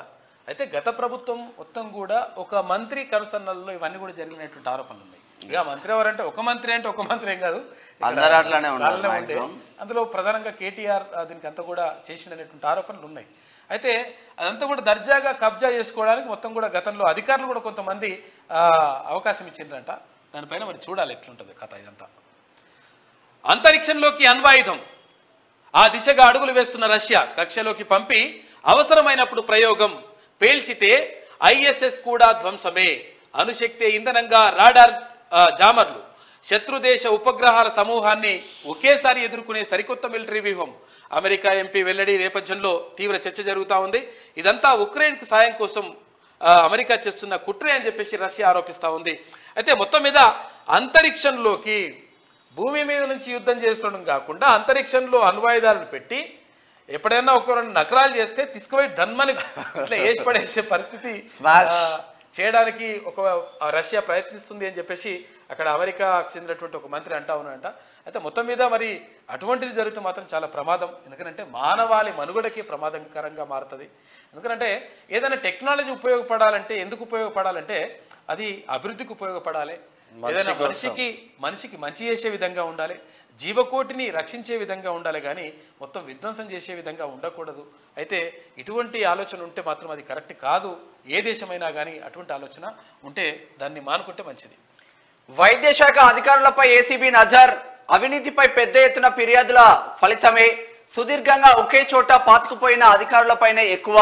కొందరు డిఎంహెచ్ఓలకు హైదరాబాద్ శివార్లో ఫామ్ హౌస్లు, ఉత్తర తెలంగాణకు చెందిన ఓ అధికారికి పెద్ద హోటల్, డిప్యుటేషన్ అయినా రిలీవ్ ఆర్డర్ అయినా టేబుల్ పై డబ్బులు కవర్ పెడితే చాలు, పెడితేనే. ఇద్దరు ఉన్నతాధికారుల తీరుపై ఓ మహిళా ఉద్యోగి ఆవేదన, తోటి ఉద్యోగికి కాల్ చేసి ఆడియో వాట్సాప్ గ్రూపుల్లో చెక్కార్లు. అన్ని డిపార్ట్మెంట్ ఇట్లనే పాడైనాయి, మొత్తం వ్యవస్థలు సర్వనాశనం చేసింది. మంచిగా ఇవన్నీ కూడా సెట్ చేసి పడేసేయాలి, ఎందుకంటే చాలా డేంజర్గా ఉన్నాయి వ్యవస్థలన్నీ. ఏసీబీ మొత్తం నజరు పెట్టిందంట. ఇక మేడారానికి గాలి మోటార్లోనూ 21 నుంచి 25వ తేదీ దాకా హెలికాప్టర్ సేవలు. తుంబి ఏవియేషన్ రాష్ట్ర సర్కార్ సహకారంతో హెలి టాక్సీ సంస్థ ఏర్పాటు చేస్తూ ఉందంట. ఒకవేళ హైదరాబాద్ నుంచి మీరు వెళ్ళాలనుకుంటే 95,833 రూపాయలతో హైదరాబాద్ నుంచి వెళ్ళి రావచ్చు. వెళ్ళి మళ్ళీ తీసుకొని వస్తారు, పోతారు, ఈ హెలికాప్టర్లో కూర్చున్న తర్వాత దించిన తర్వాత ఇక్కడ దర్శనం చేయించుకుంటారు. దర్శనం చేయించుకున్న తర్వాత మళ్ళీ అదే హెలికాప్టర్లో కూర్చోబెట్టి మళ్ళీ హైదరాబాద్లో దించుతారు. ఇది హైదరాబాద్ నుంచి. ఇక హన్మకొండ నుంచి అయితే 28,999 రూపాయలంట. అంటే దాదాపు 29,000 రూపాయలు హన్మకొండ నుంచి ఉంది. కాబట్టి మేడారానికి ఈ అవకాశం ఈసారి కల్పిస్తా ఉన్నారు. ఉత్తమ ముఖ్యమంత్రి నవీన్ పట్నాయక్, ప్రజాదరణలో ఒడిశా సీఎం టాప్. 2వ స్థానంలో యోగి ఆదిత్యనాథ్, ఆ తర్వాత హిమాంత బిశ్వా, ఉపేంద్ర. 5వ స్థానంలో త్రిపుర ముఖ్యమంత్రి. ఇండియా టుడే సర్వేలో మొత్తం మీద ముగ్గురు బీజేపీ క్యాండిడేట్లు ఉన్నారు. వీళ్ళిద్దరు కూడా వాళ్ళెవరు బ్రహ్మచారులే, నవీన్ పట్నాయక్ కానీ తర్వాత యోగి ఆదిత్యనాథ్. నవీన్ పట్నాయక్ నిజంగా గ్రేట్ అన్న. చాలా సింపుల్ విషయం యాక్చువల్గా మనం ఇట్లా చెప్పుకుంటాం వాస్తవమే. అంటే ఏ విషయం ఏంటంటే ఇక్కడ నవీన్ పట్నాయక్ ని ఒడిశా ముఖ్యమంత్రిగా ఉన్నటువంటి నవీన్ పట్నాయక్ 5 సార్లు ముఖ్యమంత్రి చేసినట్టు ఇట్లా చెప్పుకుంటాం. తర్వాత ఇంకోటి ఏంటంటే ఆయన గొప్ప ముఖ్యమంత్రిని చెప్పుకుంటాం. తర్వాత గతంలో అక్కడ ఏది పశ్చిమ బెంగాల్ ముఖ్యమంత్రిగా ఉండే ఆయన పేరు మమతా బెనర్జీ కాదు, అంత ముందు పెద్ద మనిషి. ఆయన కూడా చాలా కాలం పశ్చిమ బెంగాల్ ముఖ్యమంత్రికి పనిచేసాడు. అయితే ముఖ్యమంత్రిగా ఉత్తములైతున్నారు, మంచిగానే ఉన్నది, కానీ మరి రాష్ట్రం పరిస్థితి ఉత్తదవుతున్నది ఎందుకనేది కూడా ఒకసారి దాని మీద చర్చ జరగాలి. అంటే గతంలో అక్కడ సిపిఐ సిపిఎం ఎక్కడ అధికారంలో ఉండే, ఎక్కడ పశ్చిమ బెంగాల్లో అధికారంలో ఉన్నప్పుడు నిజంగా మరి ఒకవేళ అభ్యుదయ భావాలు, తర్వాత మంచిగా కావాలి, తర్వాత అందరికీ సమాన అవకాశాలు రావాలని చెప్పేసి చెప్తారు కదా. మరి చెప్పినప్పుడు అక్కడ ఉన్నటువంటి పరిస్థితులు మెరుగుపడాలి, కానీ మెరుగుపడేటటువంటి పరిస్థితి మాత్రం కనిపించలేదు. తర్వాత ఇక్కడ ఉత్తమ ముఖ్యమంత్రి నవీన్ పట్నాయక్ ఉన్నాడు. అంటే నేను విమర్శించడం కాదు, వాస్తవాలు చెప్తున్నాను. అయితే ఇక్కడ ఉత్తమ ముఖ్యమంత్రిగా నవీన్ పట్నాయక్ అంటా ఉన్నారు. అంటే ఆయన మొట్టమొదటి ఫస్ట్ ప్లేస్లో ఉన్నాడు. అయితే అక్కడ ఒడిశా పరిస్థితి చూసుకుంటే చాలా దారుణమైనటువంటి పరిస్థితి ఉంటుంది. అంటే భారతదేశంలో అత్యంత పేద రాష్ట్రం ఏమైనా ఉన్నది అనుకుంటే ఒడిశా ఉంటుంది, ఆ తర్వాత ఇక్కడ బీహార్లు ఉంటాయి. అయితే ఇక్కడ ఉత్తమ ముఖ్యమంత్రి అంటే ఎట్లుండాలంటే ప్రజల జీవన ప్రమాణాలను పెంచే విధంగా ఉండాలి. దానికోసం ప్రయత్నిస్తే బాగుంటుంది, ఏ ముఖ్యమంత్రి అయినా, ఏ ప్రభుత్వమైనా. ఇక డ్వాక్రా సంఘాలకు మళ్ళీ వడ్డీ లేని రుణాలు, ఐటీడీఏలకు పూర్వ వైభవం, ఆన్లైన్ ద్వారా సూపర్ స్పెషాలిటీ వైద్య సేవలు. ఖమ్మం జిల్లాకు 5 స్కిల్ డెవలప్మెంట్ సెంటర్లు. భద్రాచలంలో ఐటీడీఏ సమావేశంలో భట్టి విక్రమార్క మాట్లాడిండు. డ్వాక్రా సంఘాలకు మళ్ళీ వడ్డీ లేని రుణాలు ఇస్తామని చెప్పేసి ప్రభుత్వం చెప్తా ఉంది. మహిళా సాధికారత కోసం కృషి చేయడం అంటే ఇది. ఇట్లా దీని ద్వారా ఏమవుతుందంటే నిజంగా వాళ్ళంతలో వాళ్ళు అభివృద్ధి చెందడానికి అవకాశం ఉంటుంది. వాళ్ళంతలో వాళ్ళు పనిచేసుకొని తర్వాత ఇట్లా కొన్ని పైసలు పోగేసుకోవడానికి అవకాశం ఉంటుంది. ఆర్థికంగా నిలదొక్కున్నప్పుడు అన్ని రంగాల్లో నిలదొక్కోగలుగుతారు. కాబట్టి మహిళల కోసం చేస్తున్నటువంటి పరిస్థితి ఇప్పుడు ప్రభుత్వం చేస్తూ ఉంది. ప్రైవేట్ యూనివర్సిటీలకు మూకుతాడు, ఇంజనీరింగ్ లో ఇష్టారాజ్యం కుదరదు. ఈ ఏడాది కన్వీనర్ ద్వారానే ఆ సీట్ల భర్తీ, గుర్తింపు లేని యూనివర్సిటీల అడ్మిషన్లు రద్దు. రాష్ట్ర ప్రభుత్వం జాగ్రత్త చర్యలు, ప్రైవేట్ వర్సిటీల్లో రిజర్వేషన్ల అమలు. 100% ప్రైవేట్ యూనివర్సిటీల్లో రిజర్వేషన్లు అమలు చేయాలని చెప్పేసి గతంలోనే ఇక్కడ ఉస్మానియా యూనివర్సిటీకి సంబంధించినటువంటి జట్టి శంకరన్న తర్వాత చాలామంది విద్యార్థి మిత్రులు దీనిపైన మేము కేసులు కూడా వేసినాం గతంలో. గత ప్రభుత్వం మొత్తం కూడా దుర్మార్గమైనటువంటి చర్యకు పాల్పడ్డది. ప్రైవేట్ యూనివర్సిటీలు తీసుకొచ్చింది, 6 ప్రైవేట్ యూనివర్సిటీలు తీసుకొచ్చేసి మొత్తం నాశనం చేసింది. ఇంకా కొన్ని ప్రైవేట్ యూనివర్సిటీలకు కూడా అనుమతులు ఇచ్చేసింది. ఇట్లా మొత్తం కూడా నాశనం చేస్తూ ఉంటే మరి ఎందుకు ప్రైవేట్ యూనివర్సిటీలు ఏర్పాటు చేసిండ్రు? దాని ద్వారా ఏం చేస్తారంట, మెరుగైన విద్య అందిస్తామని చెప్తా ఉన్నారు. అంటే దాని అర్థం ఏంటి అంటే ప్రభుత్వ విశ్వవిద్యాలయాలు ఏవైతే ఉంటాయో ప్రభుత్వ విశ్వవిద్యాలయాలని సర్వనాశనం చేయాలి, వాటిని మొత్తం కూడా బొందబెట్టాలి. గతంలో ఒకసారి ఒక ప్రోగ్రామ్కి అంటే ఓయూ అనుభవాలు జ్ఞాపకాలు అని చెప్పేసి ఒక పుస్తక ఆవిష్కరణ కోసం సుప్రీంకోర్టు న్యాయమూర్తిగా పనిచేసినటువంటి జస్టిస్ బి సుదర్శన్ రెడ్డి గారు అక్కడ కార్యక్రమానికి వచ్చిన తర్వాత ఎందుకు వచ్చినని చెప్పేసి ఆయన మాట్లాడేటప్పుడు, ఎందుకు వచ్చినా నేను ఈ ఉస్మానియా యూనివర్సిటీకి అని చెప్పేసి మాట్లాడేటప్పుడు ఆయన అక్కడ లైబ్రరీలో జరిగిన ప్రోగ్రాము జరిగితే ఆయన ఏమన్నాడంటే అంటే ఒక 10 సంవత్సరాల తర్వాత, ఒక 15 సంవత్సరాల తర్వాత ఇక్కడ ఉస్మానియా యూనివర్సిటీ అనేటువంటి ఒక యూనివర్సిటీ ఉండే, ఇక్కడ వందలాది దేశాల నుంచి 123, 124 దేశాల నుంచి రకరకాలుగా ఇక్కడ విద్యార్థులు వచ్చేసి ఇక్కడ చదువుకునేవారు. తర్వాత ఇక్కడ అత్యంత మేధా సంపత్తిని ఇక్కడంతా కూడా ప్రపంచానికి చాటిండ్రు. ఇక్కడ ఉన్నటువంటి మేధావులు ప్రపంచంలో గొప్పవాళ్ళుగా నిలిచిండ్రు. దేశాన్ని ఏలేటువంటి పరిస్థితికి వెళ్ళిపోయిండ్రు. తర్వాత ఇక్కడ నుంచి ఒక ప్రధానమంత్రి కూడా వెళ్ళి దేశాన్ని పరిపాలించిండు పివి నరసింహారావు లాంటి వాళ్ళు. ఇట్లా అటువంటి యూనివర్సిటీ ఇప్పుడు లేకుండా పోతుందేమో, 15 సంవత్సరాల తర్వాత ఇది కనుమరుగైపోతుందేమో భవిష్యత్తులో. కాబట్టి ఒక్కసారి నేను ఈ యూనివర్సిటీని చూసిపోదామని వచ్చిన. ఇంకేమన్నా చెప్పాలా అంటే ఇక్కడ యూనివర్సిటీ అంటే ప్రభుత్వ యూనివర్సిటీలు బొందబెట్టబడతాయి అంటే చనిపోతున్నాయి అని చెప్పేసి చాలామంది అంటున్నారు. ఉస్మానియా యూనివర్సిటీ చనిపోతుందని చెప్పేసి చాలామంది అంటున్నారు. కానీ ఉస్మానియా యూనివర్సిటీ అప్పుడే చనిపోయింది, ఇక బొందబెట్టడం ఒక్కటే మిగిలి ఉంది అని చెప్పాను. అంటే ఎంత ఆవేదన ఉంటే అట్లా అంటారు. ఎందుకనంటే యూనివర్సిటీలలో కనీసం 10 సంవత్సరాల కాలంలో, ఈ 10 సంవత్సరాల కాలంలో ఒక్కసారి కూడా ఒక్క రిక్రూట్మెంట్ కూడా జరగలేదు. అంటే ఇక్కడ ప్రొఫెసర్లు, అసిస్టెంట్ ప్రొఫెసర్లు, అసోసియేట్ ప్రొఫెసర్లు వీళ్ళందరూ ఉండడం ద్వారా పరిశోధనలు కొనసాగుతాయి. యూనివర్సిటీలు ఉన్నదే అందుకు. ఎక్కడైనా ఇప్పుడు డిగ్రీ కాలేజీలు కానీ లేకపోతే మిగతా కాలేజీలు అన్నీ కూడా ఇంటర్ కానీ డిగ్రీ కానీ ఇవన్నీ కూడా ఎందుకు ఉంటాయి అంటే చదువు చెప్పడానికి ఉంటాయి. కానీ యూనివర్సిటీలో ఉన్నది ప్రధాన ఉద్దేశం ఏంటి అంటే పరిశోధనలు జరగాలంటే ఎవరైతే పరిశోధక విద్యార్థులు ఉంటారో, ఎవరైతే రీసెర్చ్ స్కాలర్స్ ఉంటారో వాళ్లకు కనీసం అవకాశాలు కల్పించాలి, కనీసం వాళ్లకు ఆర్థికంగా కూడా సహకారం అందించాలి. అప్పుడు పరిశోధనలు జరుగుతాయి. పరిశోధనలు జరిగితే కొత్త ఆవిష్కరణలు వస్తాయి. అది ప్రపంచానికి తర్వాత సమాజానికి మంచి జరుగుతుంది. కానీ యూనివర్సిటీలను మొత్తం కూడా నాశనం చేసి తర్వాత ఇంకా చెప్పు చేతుల్లోకి తీసుకోవడానికి ప్రయత్నం చేసిండు గతంలో కేసీఆర్. అంటే ఎందుకు తీసుకున్నాడు అంటే ఏం చేద్దామని అనుకున్నాడంటే ఈ యూనివర్సిటీలన్నిటికీ ఇప్పుడు వైస్ ఛాన్సలర్లు ఉంటారు కదా, ఉపకులపతులు ఉంటారు. అయితే ఈ రాష్ట్రంలో ఉన్నటువంటి యూనివర్సిటీలన్నిటికీ ఛాన్సలర్ ఎవరు ఉంటారంటే ఇక్కడ గవర్నర్ ఉంటారు. గవర్నర్ కాకుండా ముఖ్యమంత్రి ఛాన్సలర్గా ఉండాలని చెప్పేసి కూడా ప్రయత్నం చేసిండు కేసీఆర్. కాబట్టి అట్లా చేసి మళ్ళీ ఏం చేసిండు, నిజంగా రిక్రూట్మెంట్ జరగలేదు. రిక్రూట్మెంట్ లేకుండా మొత్తం కూడా యూనివర్సిటీలు నాశనం చేసిండు.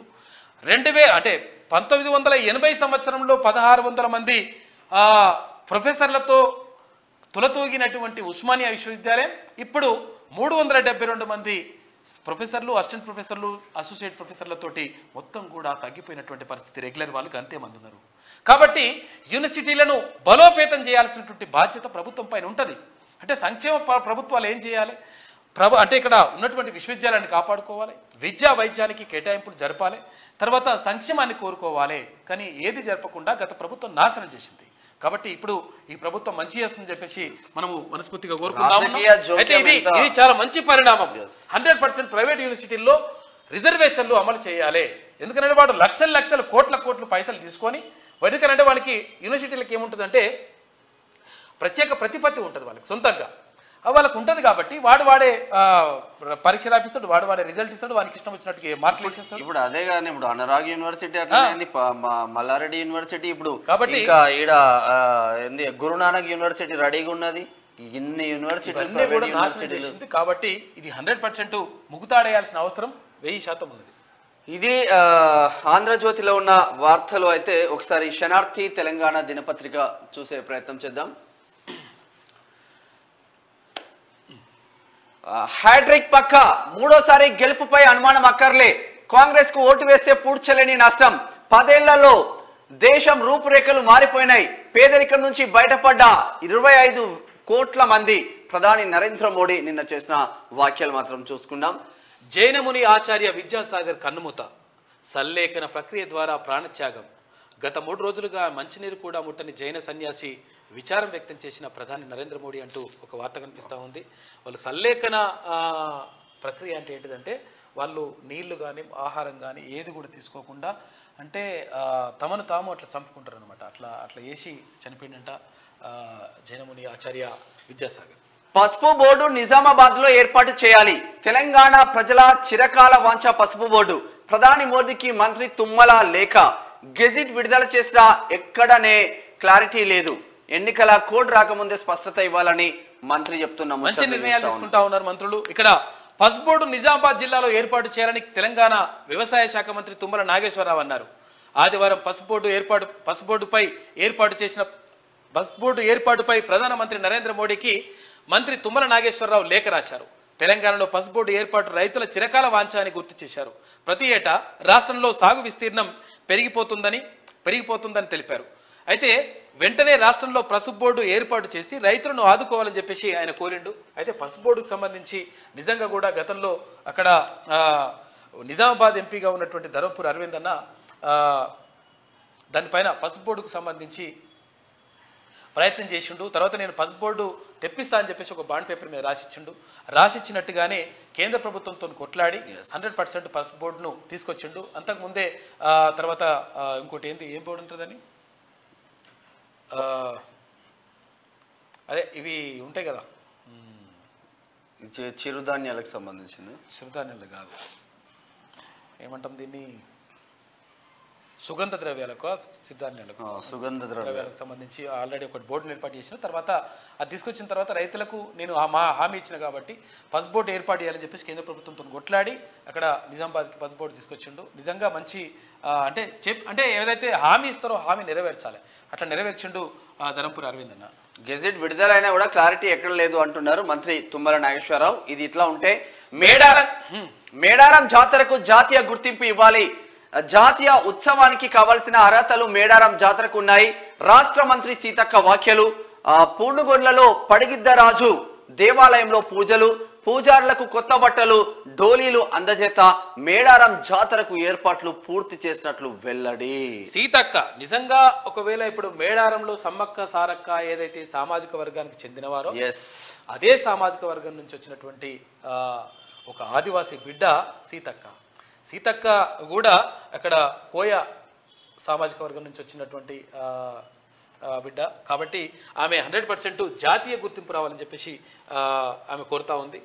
త్వరలో జరగబోయే మేడారం సమ్మక్క సారలమ్మ జాతరకు జాతీయ గుర్తింపు ఇవ్వాలని రాష్ట్ర మంత్రి సీతక్క కేంద్ర ప్రభుత్వాన్ని డిమాండ్ చేశారు. మహబూబాబాద్ జిల్లా గంగారం మండలం పూనుగొండ్ల గ్రామంలో పడిగిద్దరాజు దేవాలయంలో ఆదివారం మంత్రి సీతక్క ప్రత్యేక పూజలు చేశారు. ఈ సందర్భంగా పడిగిద్దరాజు పూజలకు కొత్త బట్టలు, డోలీలు అందజేశారు. అనంతరం సీతక్క మాట్లాడుతూ మేడారం సమ్మక్క సారలమ్మ జాతరలకు జాతీయ ఉత్సవానికి కావాల్సిన అన్ని అర్హతలు ఉన్నాయన్నారు. అయితే మేడారం వచ్చే భక్తులకు ఎలాంటి ఇబ్బంది పడకుండా అన్ని ఏర్పాట్లు పూర్తి చేసినట్లుగా ఆమె చెప్పినారు. అయితే ఇక్కడ మేడారం జాతరకు సంబంధించి నిజంగా మేడారం జాతర ఎందుకు జాతీయ గుర్తింపు ఇవ్వాల్సిందే. ఎందుకు ఆ జాతీయ గుర్తింపు కూడా ఎందుకు ఇవ్వాలంటే ఆసియా ఖండంలోనే అత్యంత పెద్ద గిరిజన జాతర మేడారం జాతర కాబట్టి ఇక్కడ కోట్లాది మంది భక్తులు అక్కడికి వచ్చి సంపక్క సారలమ్మని దర్శించుకుంటారు. వాళ్ళని కోరిన కోరికలు అంటే ఒకవేళ కోరిన కోరికలు తీరితే అని చెప్పేసి వాళ్ళని మొక్కితే కోరిన కోరికలు తీరితే అని చెప్పేసి భక్తులు విశ్వసిస్తారు. కాబట్టి మేడారం జాతరకు జాతీయ గుర్తింపు ఇవ్వాలని చెప్పేసి మంత్రి సీతక్క అడుగుతా ఉంది. ఇట్లా ఉంటే బీజేపీ సైలెంట్ మోడ్, లీడర్లు సపోర్ట్ చేయట్లే, నాడు అవినీతి అరెస్టులు అంటూ గప్పాలు, నేడు కాళేశ్వరం ఇష్యూకు దూరం, కేఆర్ఎంబీ నుంచి తప్పుకుండ్రు, అసెంబ్లీలో ఉన్నట్ట లేనట్ట, కేసీఆర్ ను కాపాడే ప్రయత్నంలో బీజేపీ బీఆర్ఎస్ ఒక్కటేనని ఒప్పుకున్నట్లేనా? సైలెంట్ అయిపోయిందంట. తెలంగాణ రాజకీయాల్లో బీజేపీ సైలెంట్ మోడ్లోకి వెళ్ళిపోయిందా? కాంగ్రెస్ సర్కార్ అధికారంలోకి రాకముందు వరకు కాళేశ్వరం అవినీతి, కేసీఆర్ కాకును జైలుకు పంపుతామంటూ బీజేపీ గప్పాలు కొట్టింది. కానీ గత కొద్ది రోజులుగా బీజేపీ సైలెంట్ అయిపోయింది. అంటే ఇన్ని రోజులు కేసీఆర్ విషయంలో బీజేపీ లీడర్లు ఆడింది నాటకమేనా? నిజానికి కేసీఆర్ అవినీతి వ్యవహారంపై తెలంగాణ అసెంబ్లీ అట్టుడికింది. దాదాపు నెల రోజులకు పైగా కాళేశ్వరం ప్రాజెక్టు పరిధిలో భాగంగా నిర్మించిన మేడిగడ్డ బ్యారేజీ విషయంలో యావత్ తెలంగాణ కేసీఆర్ తీరును తప్పుపడుతుంది. అయితే కానీ బీజేపీ మాత్రం ఆ విషయంలో మౌనం వహిస్తుంది. నిజానికి అసెంబ్లీ ఎన్నికల ముందు వరకు బీఆర్ఎస్కు బీజేపీనే ప్రత్యామ్నాయం అంటూ చెప్పుకుంటూ వచ్చిన ఆ పార్టీ లీడర్లు కనీసం కేసీఆర్ అవినీతిపై మాట వరసకైనా మాట్లాడలేదు. దీనికి తోడు కేఆర్ఎంబీ విషయంలోనూ పెద్ద చర్చ జరుగుతుంటే అసలు బీజేపీకి ఏమాత్రం సంబంధం లేనట్టే తెలంగాణలో బీజేపీ ఉందా లేదా అన్నట్టుగా ఆ పార్టీ లీడర్లు వ్యవహరించడం గమనార్హం.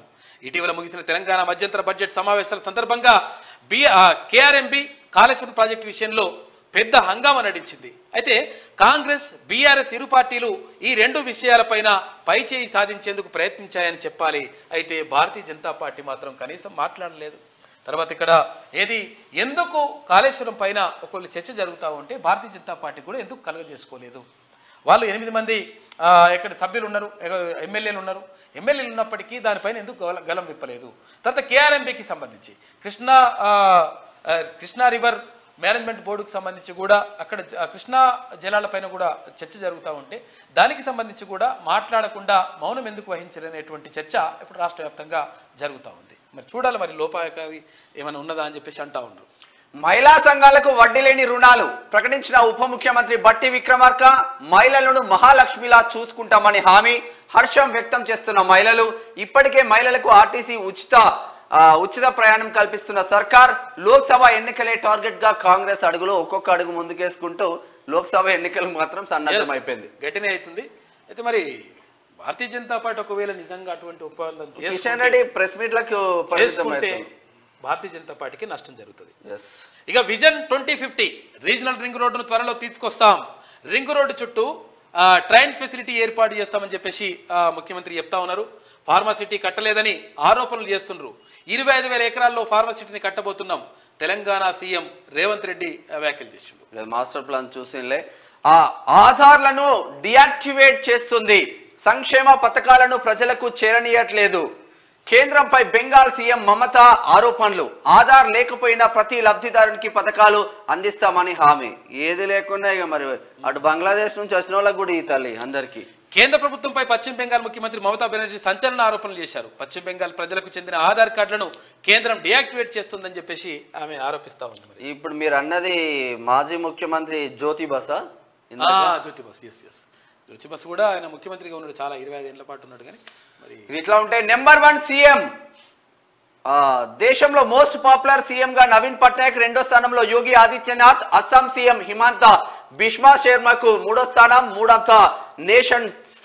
నేషనల్ సర్వేలో తాజా వెల్లడి అంటూ ఒక వార్త చూస్తున్నాం.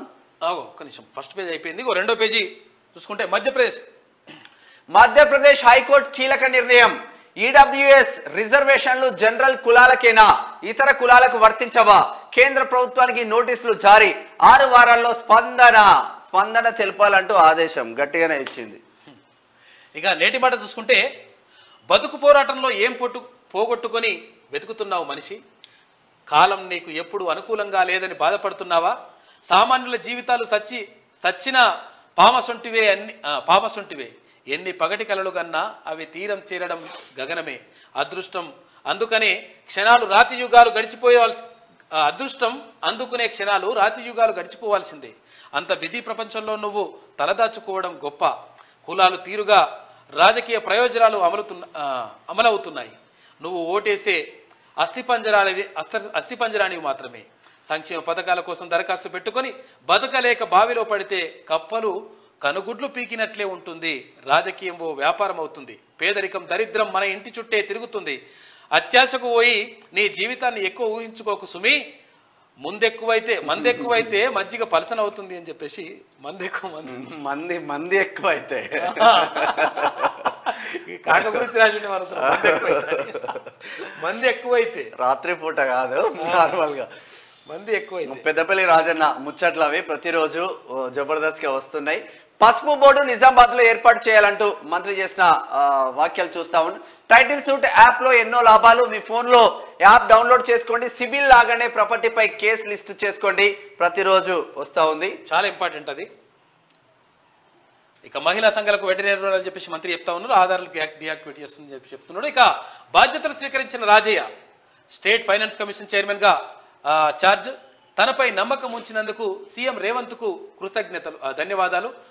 కమిషన్ సభ్యులు సైతం బాధ్యతలు స్వీకరించారు. కొండెంగా ఆన్ డ్యూటీలో ఉందంట. ఇక్కడ ట్రాఫిక్ పోలీసు ఉండాల్సింది. ట్రాఫిక్ పోలీసు ప్లేస్ లా కొండెంగా ఆన్ డ్యూటీలో ఉందంట మెదక్ పట్టణం. ఇక బీజేపీ సైలెంట్ మోడ్ లోకి వెళ్ళిపోయిందని చెప్పేసి ఒక వార్త కనిపిస్తా ఉంది. ఇక ఉమ్మడి ఆదిలాబాద్ జిల్లా వార్తలు చూసుకుంటే శాస్త్రీయత కనుమరుగుకు బీజేపీ ప్రభుత్వం కుట్ర. మూఢత్వాన్ని ప్రోత్సహిస్తున్న నేటి పాలకులు. విజ్ఞాన దర్శిని వ్యవస్థాపక అధ్యక్షుడు రమేష్ మండిపాటు అంటూ మంచిర్యాల దగ్గర శ్రీరాంపూర్. పల్లెల్లో కొనసాగుతున్న బెల్ట్ షాపులు, విచ్చలవిడిగా మద్యం విక్రయాలు, అనుమతులు లేకుండానే షాపుల నిర్వహణ పట్టించుకొని ఎక్సైజ్ యంత్రాంగం మామూలు తీసుకుంటూ వదిలేస్తున్న వైనం. ఎక్సైజ్ తో పాటు లోకల్ పోలీసులకు కూడా ప్రతి నెల మామూలు పోతున్నాయి. ఇప్పుడు కాంగ్రెస్ అన్ని జిల్లాలో అట్లనే ఉంటది. మన కాక ఉన్నప్పుడు భూపాలపల్లిలో ఒక్క బెల్ట్ షాప్ లేదని ఆర్డర్ ఇచ్చిల్లాలు. చూసుకో ఇక ఇస్తారు, అట్లే ఇస్తారు. ఇది ఇట్లా ఉంటే ఫుట్పాత్లపై దృష్టి పెట్టండి మహాప్రభు. ఎన్ని విమర్శలు వచ్చినా పట్టని బల్దియా ఘనం నిర్మల్. వికలాంగులకు అంత్యోదయ రేషన్ కార్డులు ఇవ్వాలి. వికలాంగుల హక్కుల సంఘం రాష్ట్ర కార్యదర్శి అడివేయ డిమాండ్ అంటూ ఒక వార్త కనిపిస్తా ఉంది. కాగజ్నగర్కి సంబంధించి 100% వికలాంగులకు సంబంధించి అంటే దివ్యాంగులకు సంబంధించి 100% ప్రభుత్వము ఒక ప్రత్యేకమైనటువంటి చర్యలు తీసుకోవాల్సిన అవసరం ఉంటుంది. ఎందుకంటే సంక్షేమ ప్రభుత్వం ఏం చేయాలంటే ఎక్కడైతే ఎవరైతే అణగారిన వర్గాలు ఉంటాయో, ఎవరైతే నిజంగా బాధపడుతుంటారో, ఎవరైతే బాధితులు ఉంటారో ఆ బాధితుల పక్షాన్ని నిలవాల్సినటువంటి అవసరం ఉంటుంది. అది ప్రభుత్వం యొక్క దానిమంటారు ఉద్దేశంగా ఉండాలి, బాధ్యతగా ఉండాలి. అయితే ఇక్కడ వికలాంగులకు మరి దివ్యాంగులకి ఎందుకు అట్లా చేయాల్సినటువంటి అవసరం ఉంటుందంటే 100% వాళ్ళు సొంతంగా ఏం చేసుకోలేనటువంటి పరిస్థితి ఉంటుంది. తర్వాత వాళ్ళు అంటే కొన్ని అంగ వైకల్యం వల్ల వాళ్ళు బాధపడతా ఉంటారు. కాబట్టి వాళ్ళకి 100% వాళ్ళకు సపోర్ట్ ఇవ్వాల్సిన అవసరం సమాజానికి అటు ప్రభుత్వానికి ఉంటుంది, చేయాలి వాళ్ళకు. వన్య ప్రాణులకు తాగునీటి సమస్య రావద్దు. అటవీ అధికారులకు పిసిసిఎఫ్ చీఫ్ డోబ్రియల్ సూచన. నేను ఒకటి కవిత్వం కూడా అంటే ఒక బుక్ కూడా రాశాను నేను. అంటే వికలాంగులకు దివ్యాంగులకు సంబంధించి ఒకటి అప్పుడు రాసిన ఉస్మానియా యూనివర్సిటీలో ఉంది. అయితే అది ఇంకా ప్రింట్ చేయలేదు. అయితే విషయం ఎందుకు రాసినా అని చెప్పేసి అనుకుంటే అక్కడ వికలాంగులకు అంటే దివ్యాంగుల గురించి ఎందుకు రాయాలని అనిపించింది అనుకుంటే ఫస్ట్ ముందు మాట రాసినప్పుడు కళ్ళు లేని వారి చూపు నవ్వాలని, చేయి లేని వారి చేయుత నవ్వాలని, కాళ్ళు లేని వాడి నడక నవ్వాలని, మూగజీవుల బాధ నవ్వాలని, మానసిక వికలాంగుల మనసు నవ్వాలని. ఎట్లా అంటే ఎవరికి ఏది లేదో అది నేనై అలా వాణిని వినిపించాలని చెప్పేసి ఉద్దేశంతో నేను ఇది రాస్తున్నా అని చెప్పేసి దానికి ముందు మాట రాసండి. గ్రేట్. ఎందుకంటే ఎందుకంటే ఉస్మానియా యూనివర్సిటీలో నా పక్కకు రూమ్లో ఇప్పుడు అంటే దివ్యాంగ విద్యార్థులు అంటే నా మిత్రులు ఉండే చాలా మంది. వాళ్ళని చూస్తుంటే బాధ అంటే వాళ్ళు రకరకాలుగా కష్టపడతా ఉంటారు. వాళ్ళని చూస్తే నిజంగా అనిపిస్తుంది. అంటే చాలా మంది ఏమంటారు అంటే నాకు అది లేదు ఇది లేదు అని చెప్పేసి అంటుంటారు. దాన్ని ఉట్టి మాటలు. వాళ్ళు ఏది లేకున్నా కానీ అంగవైకల్యం ఉన్నా కానీ దాన్ని అధిగమిస్తూ వాళ్ళు కష్టపడుతూ ముందుకెళ్తూ ఉంటారు. ఉస్మానియా యూనివర్సిటీలో మీరు ఒకసారి చూస్తే వాళ్ళకి అర్థమవుతుంది. అంటే చాలా చోట్ల చాలామంది ఉన్నారు. అంటే తర్వాత నేను ఇంక వీళ్ళ గురించి మాట్లాడేటప్పుడు ఏమన్నా అంటే దివ్యాంగుల గురించి దివ్యాంగులకు కులం లేదు, మతం లేదు. దివ్యాంగులకు ప్రాంతము దేశం కూడా కాదు. అన్ని దేశాల్లో ఏ దేశాలలో ఉన్నా కానీ విజువల్లీ ఛాలెంజ్డ్ అంటే విజువల్లీ ఛాలెంజ్డే. కంటి చూపు లేని వాళ్ళు కంటి చూపు లేకుండానే ఉంటారు. అట్లా వాళ్ళకి అటువంటి ఏం లేవు. కాబట్టి వాళ్ళ కోసం 100% కృషి చేయాల్సిన అవసరం ఉంటుంది. సరే, ఉమ్మడి నిజామాబాద్ వార్తలు చూద్దాం. ఎమ్మెల్యే కొడుకు పెళ్లిలో మంత్రులు ఎమ్మెల్యేలు. నిజామాబాద్ సంబంధించింది. నిజాలను నిర్భయంగా ప్రకటించే సత్తా రచయితలకే ఉంది. తెలంగాణ రచయితల వేదిక రాష్ట్ర అధ్యక్షుడు మల్లారెడ్డి. కామారెడ్డి మల్లారెడ్డి కాదు, అమ్ములపూది కవితా సంపుటి ఆవిష్కరణ అంటూ ఒక వార్త కనిపిస్తా ఉంది. అంటే నేను కూడా ఉన్నాను తెలంగాణ రచయితల వేదిక ఉన్న తెరవేలో. గతంలో పనిచేసిన నేను. ఇక అందరు కలిసి రచయితలందరూ అక్కడ. ఓకే. మోడల్ జూనియర్ కళాశాలకు దారేది పట్టించుకొని ప్రజాప్రతినిధులు పట్టా భూమి నుంచి తాత్కాలిక మట్టి రోడ్డు, వర్షాకాలం వస్తే ఇక నరకమే. జుక్కల్ ప్రైవేట్ ట్రావెల్స్ బస్సు ఢీకొని ప్రభుత్వ ఉద్యోగి మృతి అంటూ నిజామాబాద్ కి సంబంధించి ఒక వార్త కనిపిస్తా ఉంది. ఉపాధి హామీలో అంతా రహస్యమే. జుక్కల్లో మొత్తం అదే పరిస్థితి ఉందండి. నిజాం సాగర్ D27 ఉపకాలువలో పూడిక తీసివేత అంటూ ఒక వార్త కనిపిస్తా ఉంది. బాన్స్వాడ. ఉమ్మడి కరీంనగర్ జిల్లా వార్తలు చూసుకుంటే శానిటరీ సూపర్వైజర్ రాజా మనోహర్ సస్పెండ్.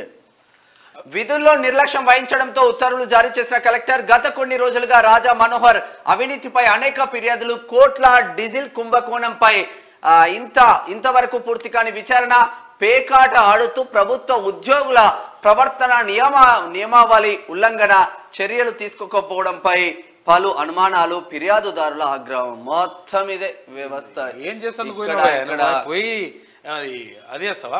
ప్యాకెట్ ఆడుతాను పోయింది. సింగరేణిలో జీవో నెంబర్ 22 అమలు చేయాలి. కాంట్రాక్టు కార్మికుల సమస్యలపై డైరెక్టర్కు AITUC వినతి పత్రం అందజేసింది. పెద్దపల్లి ప్రభుత్వం చేపట్టిన బీసీల కులగణన చిరకాల కోరిక.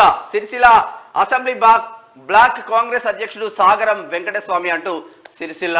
చెంజర్లలో ప్రమాదకరంగా ట్రాన్స్ఫార్మర్, ఇనుప కంచె, హెచ్చరిక బోర్డులు ఏర్పాటు చేయని అధికారులు. ఇక ఏఈకి సమస్య కనిపించడం లేదా అని గ్రామస్తులు ఆగ్రహం వ్యక్తం చేస్తారంట.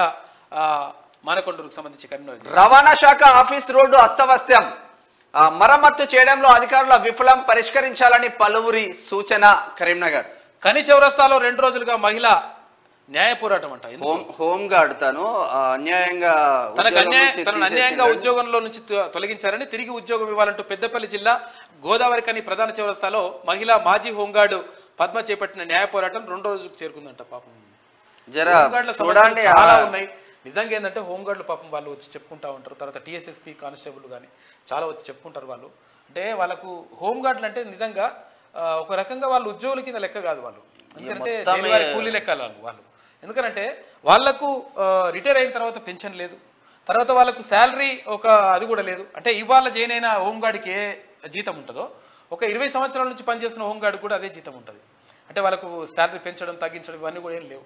కాబట్టి వాళ్ళకు సమస్యలు పట్టించుకోవాలి, తర్వాత వీళ్ళకు సంబంధించి న్యాయం చేయాలి. హోంగార్డుల విషయంలో కిషన్ రెడ్డి కొంచెం హెల్ప్ చేసిండు అప్పుడు.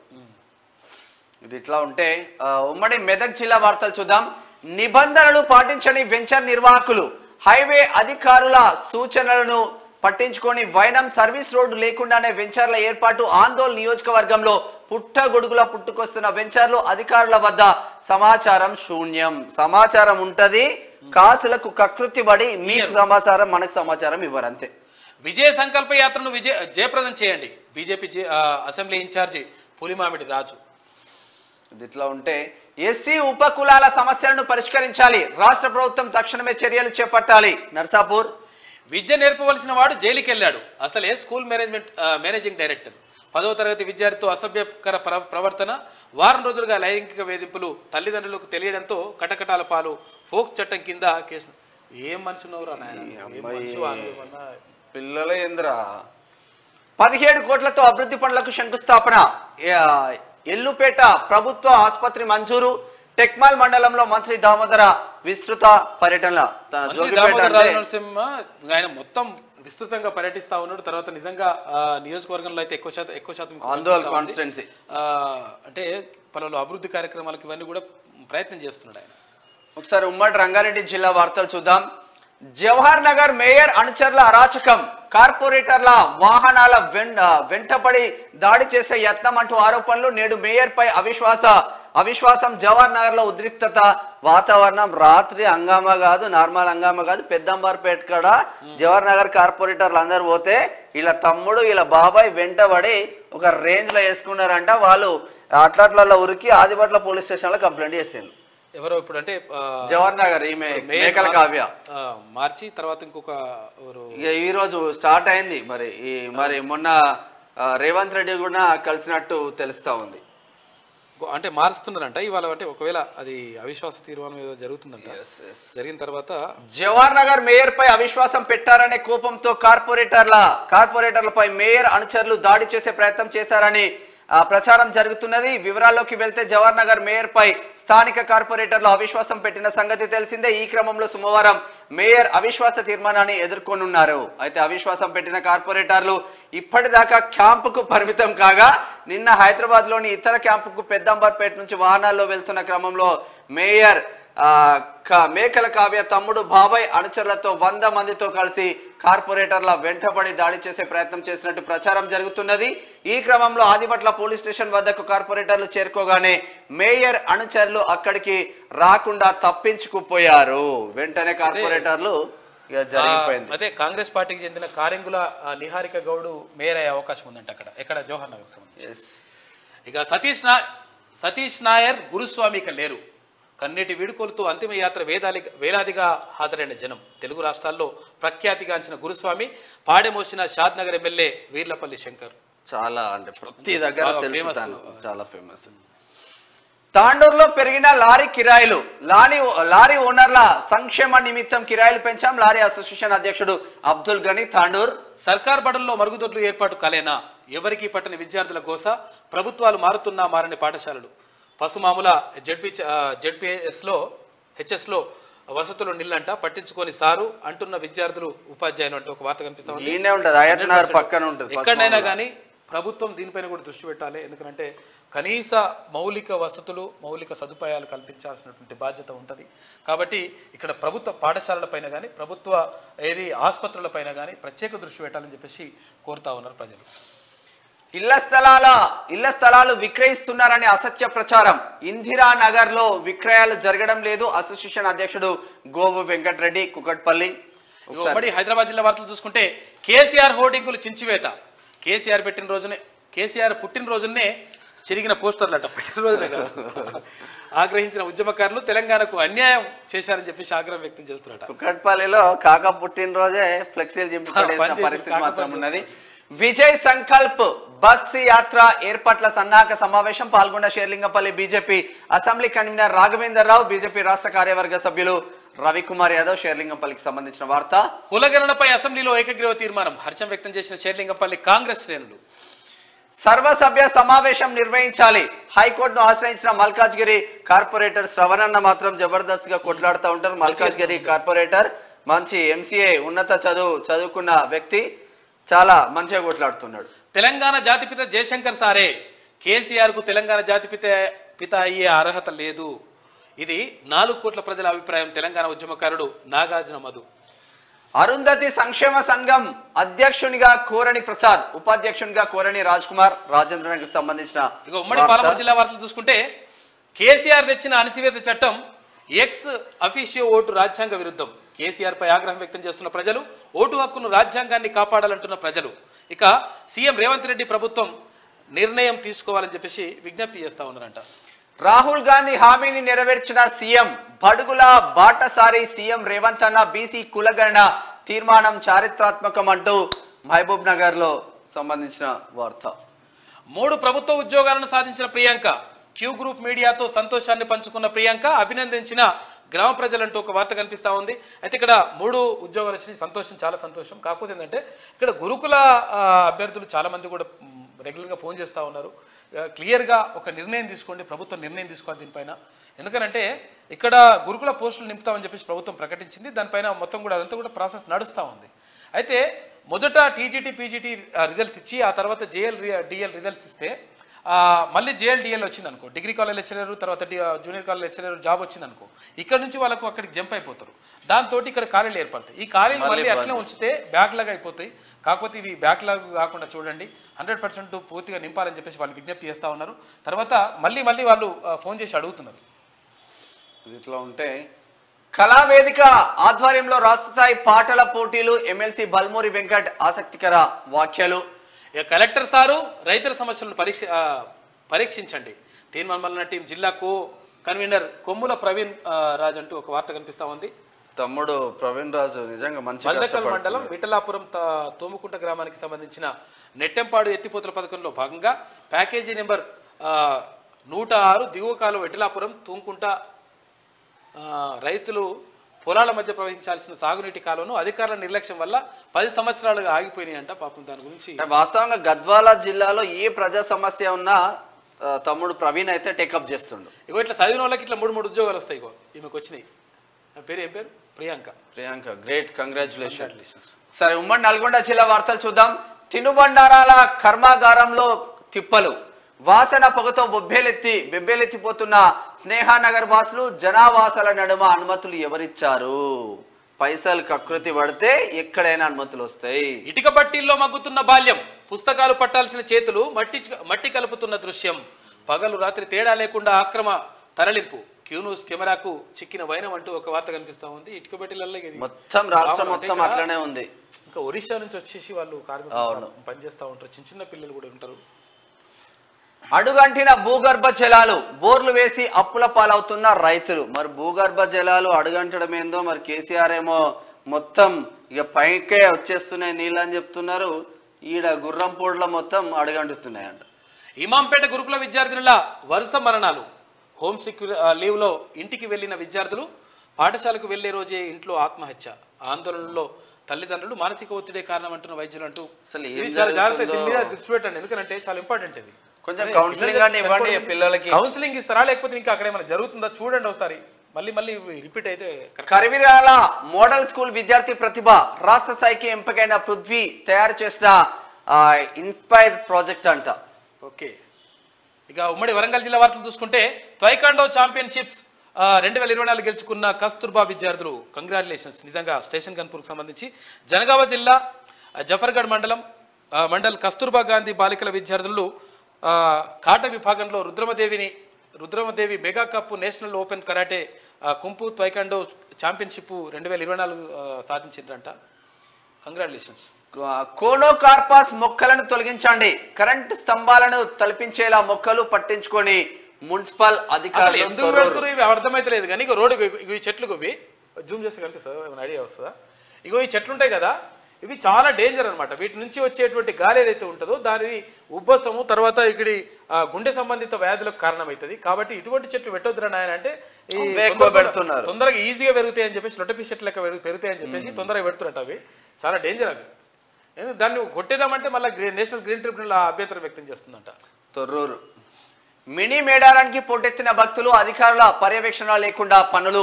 పరకాల బయ్యారం SBI ATMలో దొంగల బీభత్సం అంట. 29 లక్షల అపహరణ, విచారణ చేపట్టిన పోలీస్ సిబ్బంది. ఇక కాళేశ్వరం అవినీతి దోషులపై చర్యలు తీసుకోవాలని చెప్పేసి వాళ్ళు డిమాండ్ చేస్తా ఉన్నారు పబ్లిక్. సరే, ఉమ్మడి ఖమ్మం జిల్లా వార్తలు చూద్దాం. మంత్రి పొంగులేటి ఇంట పెళ్లి వేడుకకు హాజరైన మంత్రులు. నిన్న వాళ్ళ బ్రదర్ అమ్మవారి ఆలయం వద్ద భారీ దోపిడీ అంట. షామియాన్ పాత్రలపై గంటల్లో అద్దె వసూళ్లు, అమాయక భక్తులను పీడిస్తున్న వ్యాపారస్తులు. అధికారికంగా సమాచారం ఇవ్వని ఆలయ ఈవో మీడియాని కించపరిచే విధంగా దుర్భాషలాడిన అధికారి సమాచారం ఇచ్చేది లేదంటూ ధిక్కరించిన వైనం అంటూ ముత్యాలమ్మ ఆలయం అంట. ఘనంగా సేవాలాల్ మహారాజ్ 285వ జయంతి వేడుకలు. ఇక్కడ లంబాడి బిడ్డల ఆరాధ్య దైవం. మేడారం వెళ్లే ప్రత్యేక బస్సులను భక్తులు వినియోగించుకోవాలి. పినపాక ఎమ్మెల్యే పాయం వెంకటేశ్వర్లు. అర్హులైన వారందరికీ పోడు పట్టాలను మంజూరు చేయాలి. ITDA సమావేశాలు సకాలంలో నిర్వహించాలి. ఎమ్మెల్యే కూరంనేని సాంబశివరావు. ఇది శనార్థిలో ఉన్నటువంటి ప్రధాన కథనాలు. అయితే ఒకసారి మనము దిశ చూద్దాం. నల్లమల్ల ఫారెస్ట్ లో కార్చిచ్చు, దోమలపెంట రేంజ్ లో భారీగా మంటలు 2 రోజులుగా కంటిన్యూ. సుమారు 18 కిలోమీటర్ల మేర కాలిన అడవి.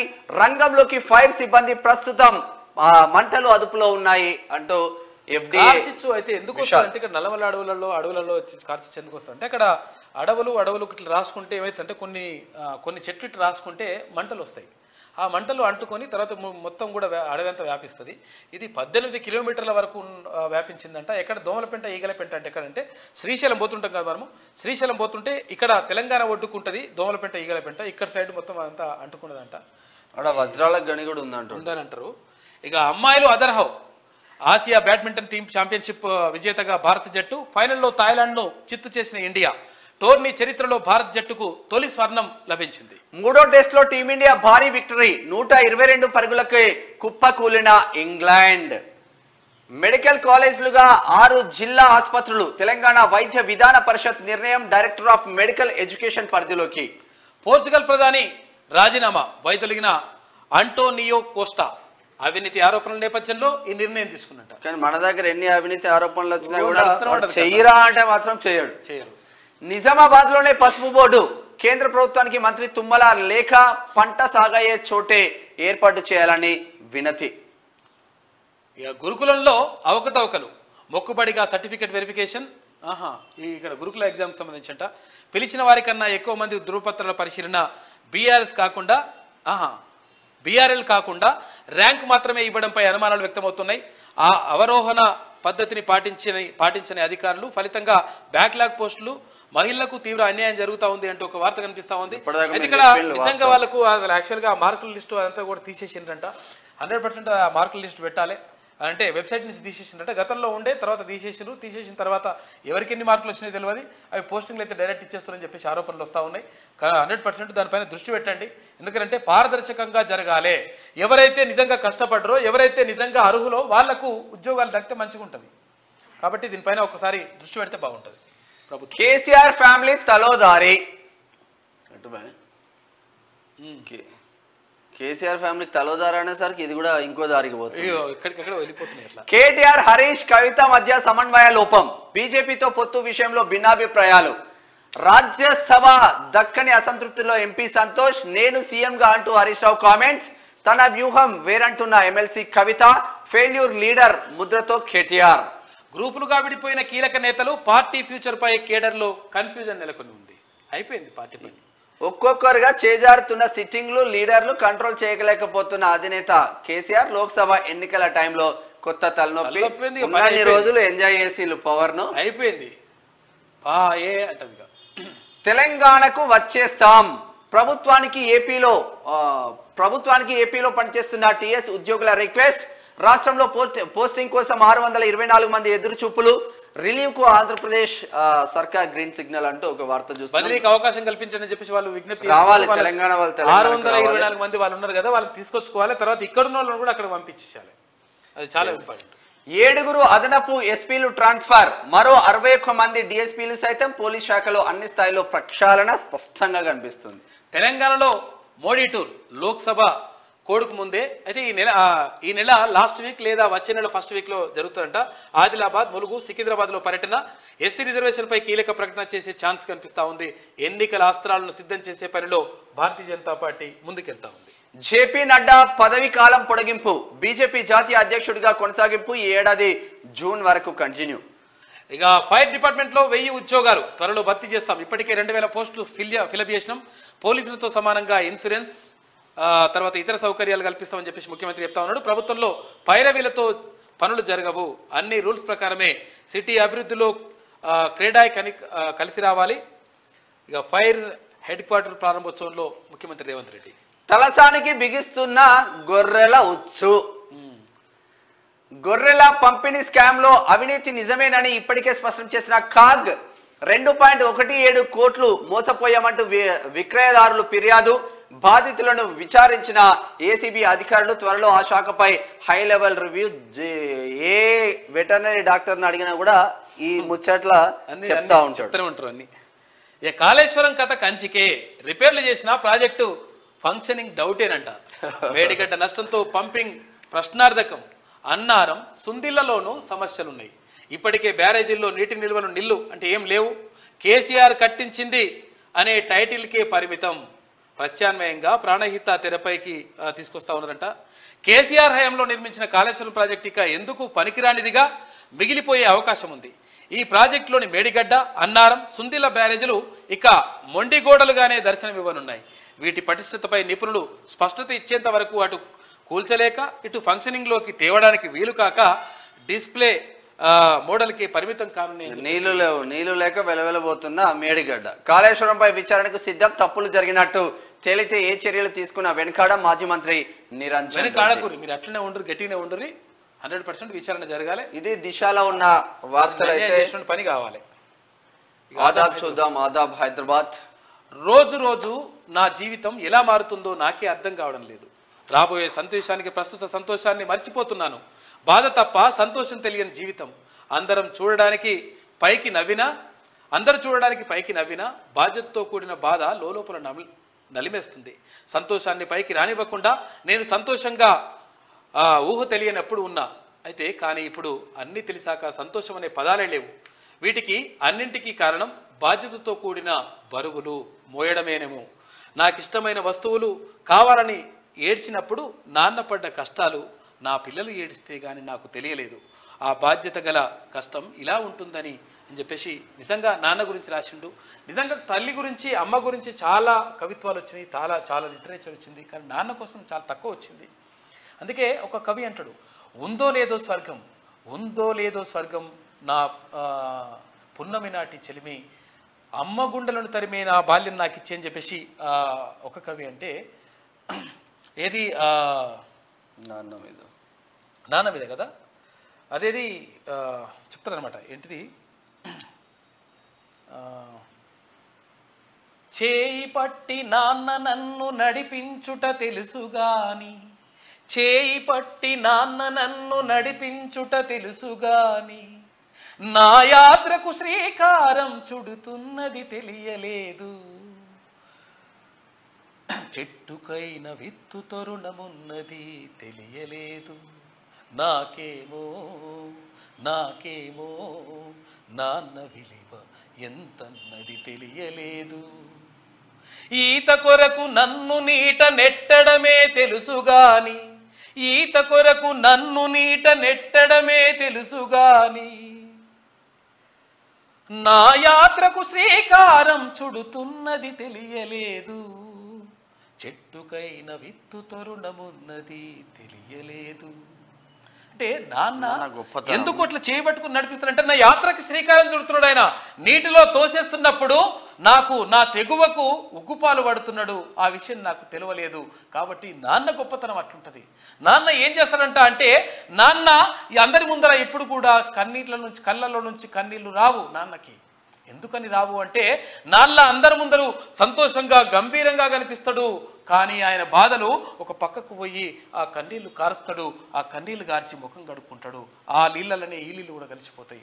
కాబట్టి నాన్న చాలా గొప్పవాడు. నాన్న బాధ్యతగా ఉంటాడు. నాన్న డైరెక్ట్గా కొంతమందికి ప్రేమతో అంటే అట్లా పలకరించకపోవచ్చు, కొంతమంది ఉంటుంది, కానీ నాన్న మనసులో ఉంటుంది. కాబట్టి నాన్న అంత గొప్పవాడు. అట్లా అని చెప్పేసి అమ్మ తక్కువేం కాదు. కాకపోతే అమ్మకు డైరెక్ట్ కనెక్టివిటీ ఉంటుంది. డైరెక్ట్ అట్లా ఆప్యాయత అవన్నీ కూడా కొనసాగుతాయి. కాబట్టి అమ్మ నాన్నలు ఇద్దరు కూడా చాలా ఇంపార్టెంట్. అందుకనే మాతృదేవోభవ, పితృదేవోభవ, ఆచార్య దేవోభవ అన్నారు. అంటే తల్లిదండ్రి, ఆ తర్వాత దైవం, ఆ తర్వాత గురువు, ఆ తర్వాత దైవం అని చెప్తా ఉంటారు. కాంగ్రెస్ హయాంలో విచ్చలవిడి అవినీతి, నా మీద కోపంతో దేశానికి నష్టం చేయొద్దు, అధికార కోరిక తప్ప కాంగ్రెస్ వద్ద ఏముంది, ఎన్డీఏకు 400 సీట్లు గ్యారంటీ, విపక్ష నేతల మాట కూడా ఇదే. వచ్చే 100 రోజులు బీజేపీకి ఎంతో కీలకం, కార్యకర్తలు ప్రతి ఇంటికి వెళ్లాలని సూచన. ఢిల్లీలో బీజేపీ జాతీయ మండలి సమావేశాలు, 2వ రోజు సమావేశాల్లో ప్రధాని మోడీ పాల్గొన్నాడు. ఇక కమలంలో కరువైన క్రమశిక్షణ, సామాన్య కార్యకర్తలు కింది స్థాయి వరకే పరిమితమా? ఏండ్లుగా పార్టీని నమ్ముకున్న కార్యకర్తలకు మొండి చేయనా? మొన్నటిదాకా పార్టీని ఆడిపోసుకున్నోళ్లకు టికెట్ ఎట్లా ఇస్తారు? కార్యకర్తలు వారి జీవితకాలం అంతా జెండాలు మోయడానికి పనికొస్తారా? వ్యక్తులకున్న ఆర్థిక బలాన్ని మాత్రమే బీజేపీ అధినాయకత్వం గుర్తిస్తుందా? సిద్ధాంతాలు, నినాదాలు కేవలం మాటలకే పరిమితమా, లేక చేతల్లో చూపిస్తారా అని చెప్పేసి ఒక ప్రత్యేక కథనం వేసింది. ఎవరు కష్టపడరు, ఏ పార్టీ కార్యకర్తలు అంత జెన్యూన్ గా కష్టపడతారు. భారీగా డిఎస్పీల బదిలీలు, 62 మంది డిఎస్పీలకు స్థాన చలనం, ఉత్తర్వులు జారీ చేసిన ప్రభుత్వం. ఎన్నికల వేళ సర్కార్ కీలక నిర్ణయం. మహిళలకు వడ్డీ లేని రుణాలు, ఇక మహిళా సంఘాలకు శుభవార్త చెప్పిన డిప్యూటీ సీఎం బట్టి విక్రమార్క. ఇక కాంగ్రెస్ పాలనలో మహిళలను మహాలక్ష్మిగా చూసుకుంటామని చెప్పేసి వెల్లడి.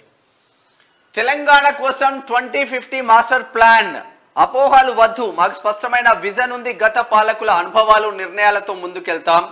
రాష్ట్ర ఫైర్ సర్వీసెస్ హెడ్ క్వార్టర్స్ భవనం ప్రారంభించిన సీఎం రేవంత్. చంద్రబాబు, వైఎస్ఆర్, కేసీఆర్ పై రేవంత్ రెడ్డి ప్రశంసలు. అయితే హైదరాబాద్ నగరాన్ని అభివృద్ధి చేశారని కితాబు. హైదరాబాద్ నగరం ప్రపంచంతో పోటీ పడుతుంది. 30 ఏళ్లుగా రాజకీయాలు ఎలా ఉన్నా అభివృద్ధి ఆగలేదు. రాజకీయాలకు తావు లేకుండా నగరాన్ని అభివృద్ధి చేస్తామని చెప్పేసి ముఖ్యమంత్రి చెప్తా ఉన్నాడు. నీకు దమ్ముందా? ఎవరికి స్వర్ణ యుగమో ఎవరిది రాతి యుగమో తేలుద్దాం. బూటకపు ప్రసంగాలు కాదు, దమ్ముంటే చర్చకు రావాలన్న చంద్రబాబు ఓటమి భయంతో జగన్ బదిలీల పేరిట 77 మందిని మడత పెట్టారని కుర్చీ మడత పెట్టిందా? కుర్చీ మడత పెట్టి మడత పెట్టారని వెల్లడి. మిగతా ఎమ్మెల్యేలను జనం మడత పెడతారని చంద్రబాబు. ఇక్కడ కేసీఆర్ ను ఆదర్శంగా తీసుకొని జగన్ ముందుకెళ్తున్నారు. అందుగురించి చాలా మందిని మారుస్తా ఉన్నాడు. ఇక టిఎస్ రెడ్కో చైర్మన్ గా జానయ్యను తొలగించండి. రిటైర్డ్ ఉద్యోగులను కొనసాగించడంలో ఆంతర్యం ఏమిటి? గత బీఆర్ఎస్ ప్రభుత్వంలో వారిదే హవా, ఇప్పుడు కాంగ్రెస్ ప్రభుత్వంలోను. అయితే ప్రభుత్వంలోని పెద్దలను ప్రసన్నం చేసుకోవడంలో ఆయనే సాటి. జానయ్య చైర్మన్ గా కొనసాగడం పట్ల ఉద్యోగులు ఆగ్రహం వ్యక్తం చేస్తూ ఉన్నారు. ఇక పోటెత్తిన భక్తజనం. మేడారం జాతరకు భారీగా ఏర్పాట్లు. 4800 సీసీ కెమెరాలతో నిఘా, 4000 మందితో పారిశుద్ధ్య పనులు, 5600 మరుగుదొడ్లు ఏర్పాటు చేసిందంట. ఇది ఆదాబ్ హైదరాబాద్ లో ఉన్నటువంటి ప్రధాన కథనాలు. అయితే ఒకసారి ఈనాడు చూద్దాం. ఈనాడులో ఆనాడు రాతలు ఉన్నాయా? ఇక సింధు బృందం చరిత్ర. భారత మహిళా బ్యాడ్మింటన్ జట్టు చరిత్ర సృష్టించింది. ఆసియా టీమ్ బ్యాడ్మింటన్ ఛాంపియన్షిప్ లో తొలిసారి టైటిల్ సాధించింది. రోహిత్ సేన రికార్డ్. రాజ్కోట్ లో రోహిత్ సేన అదరగొట్టింది. భారత టెస్ట్ క్రికెట్ చరిత్రలో పరుగుల పరంగా అతిపెద్ద విజయాన్ని అందుకుంది. మొత్తం మీద గ్రేట్ విక్టరీ. మళ్ళీ మేమే, దేశానికి మేలే, వికసిత భారత్ కోసమే నా తపన. ఈ లక్ష్యాన్ని చేరుకోవాలంటే భారీ మెజార్టీతో నెగ్గాలి. జూలై తర్వాత పర్యటనకు విదేశాలు నన్ను ఆహ్వానిస్తున్నాయి.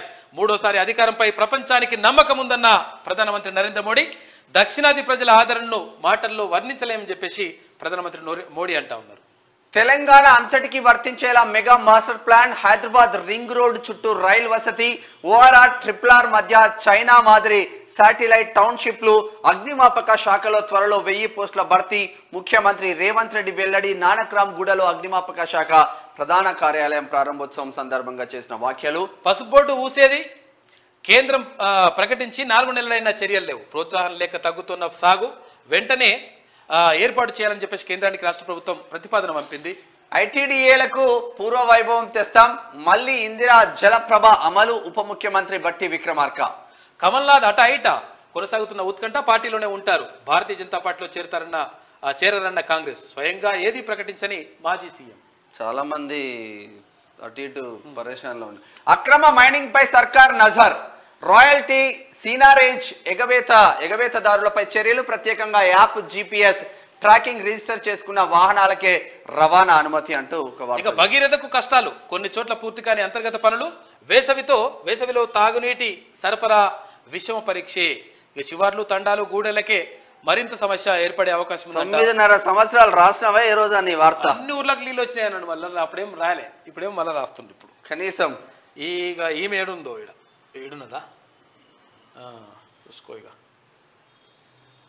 జడ్డు మేడిగడ్డపై మరో కుట్ర అంటే మరో కుట్ర కాదురా నాయన, వాస్తవం. మేడిగడ్డ మొత్తం నాశనం చేసినావు. కుంగిన పిల్లల వైపు వరద మళ్ళింపు అంట. వరదోడు మళ్ళీ ఇస్తాడు. కుంగిన పిల్ల ఉండి మరి కుంగితే ఏం కాదంటే కదా. ఏం కానప్పుడు ఒకవేళ వరద వచ్చింది అనుకో ఏమవుతుంది? ఇవన్నీ రంగరాత్రి అంటారు వీటిని. అమ్మా రేవంత్ రెడ్డి పోయినప్పుడే కింద నుంచి పిల్లల నుంచి నీళ్ళు వస్తా ఉన్నాయి.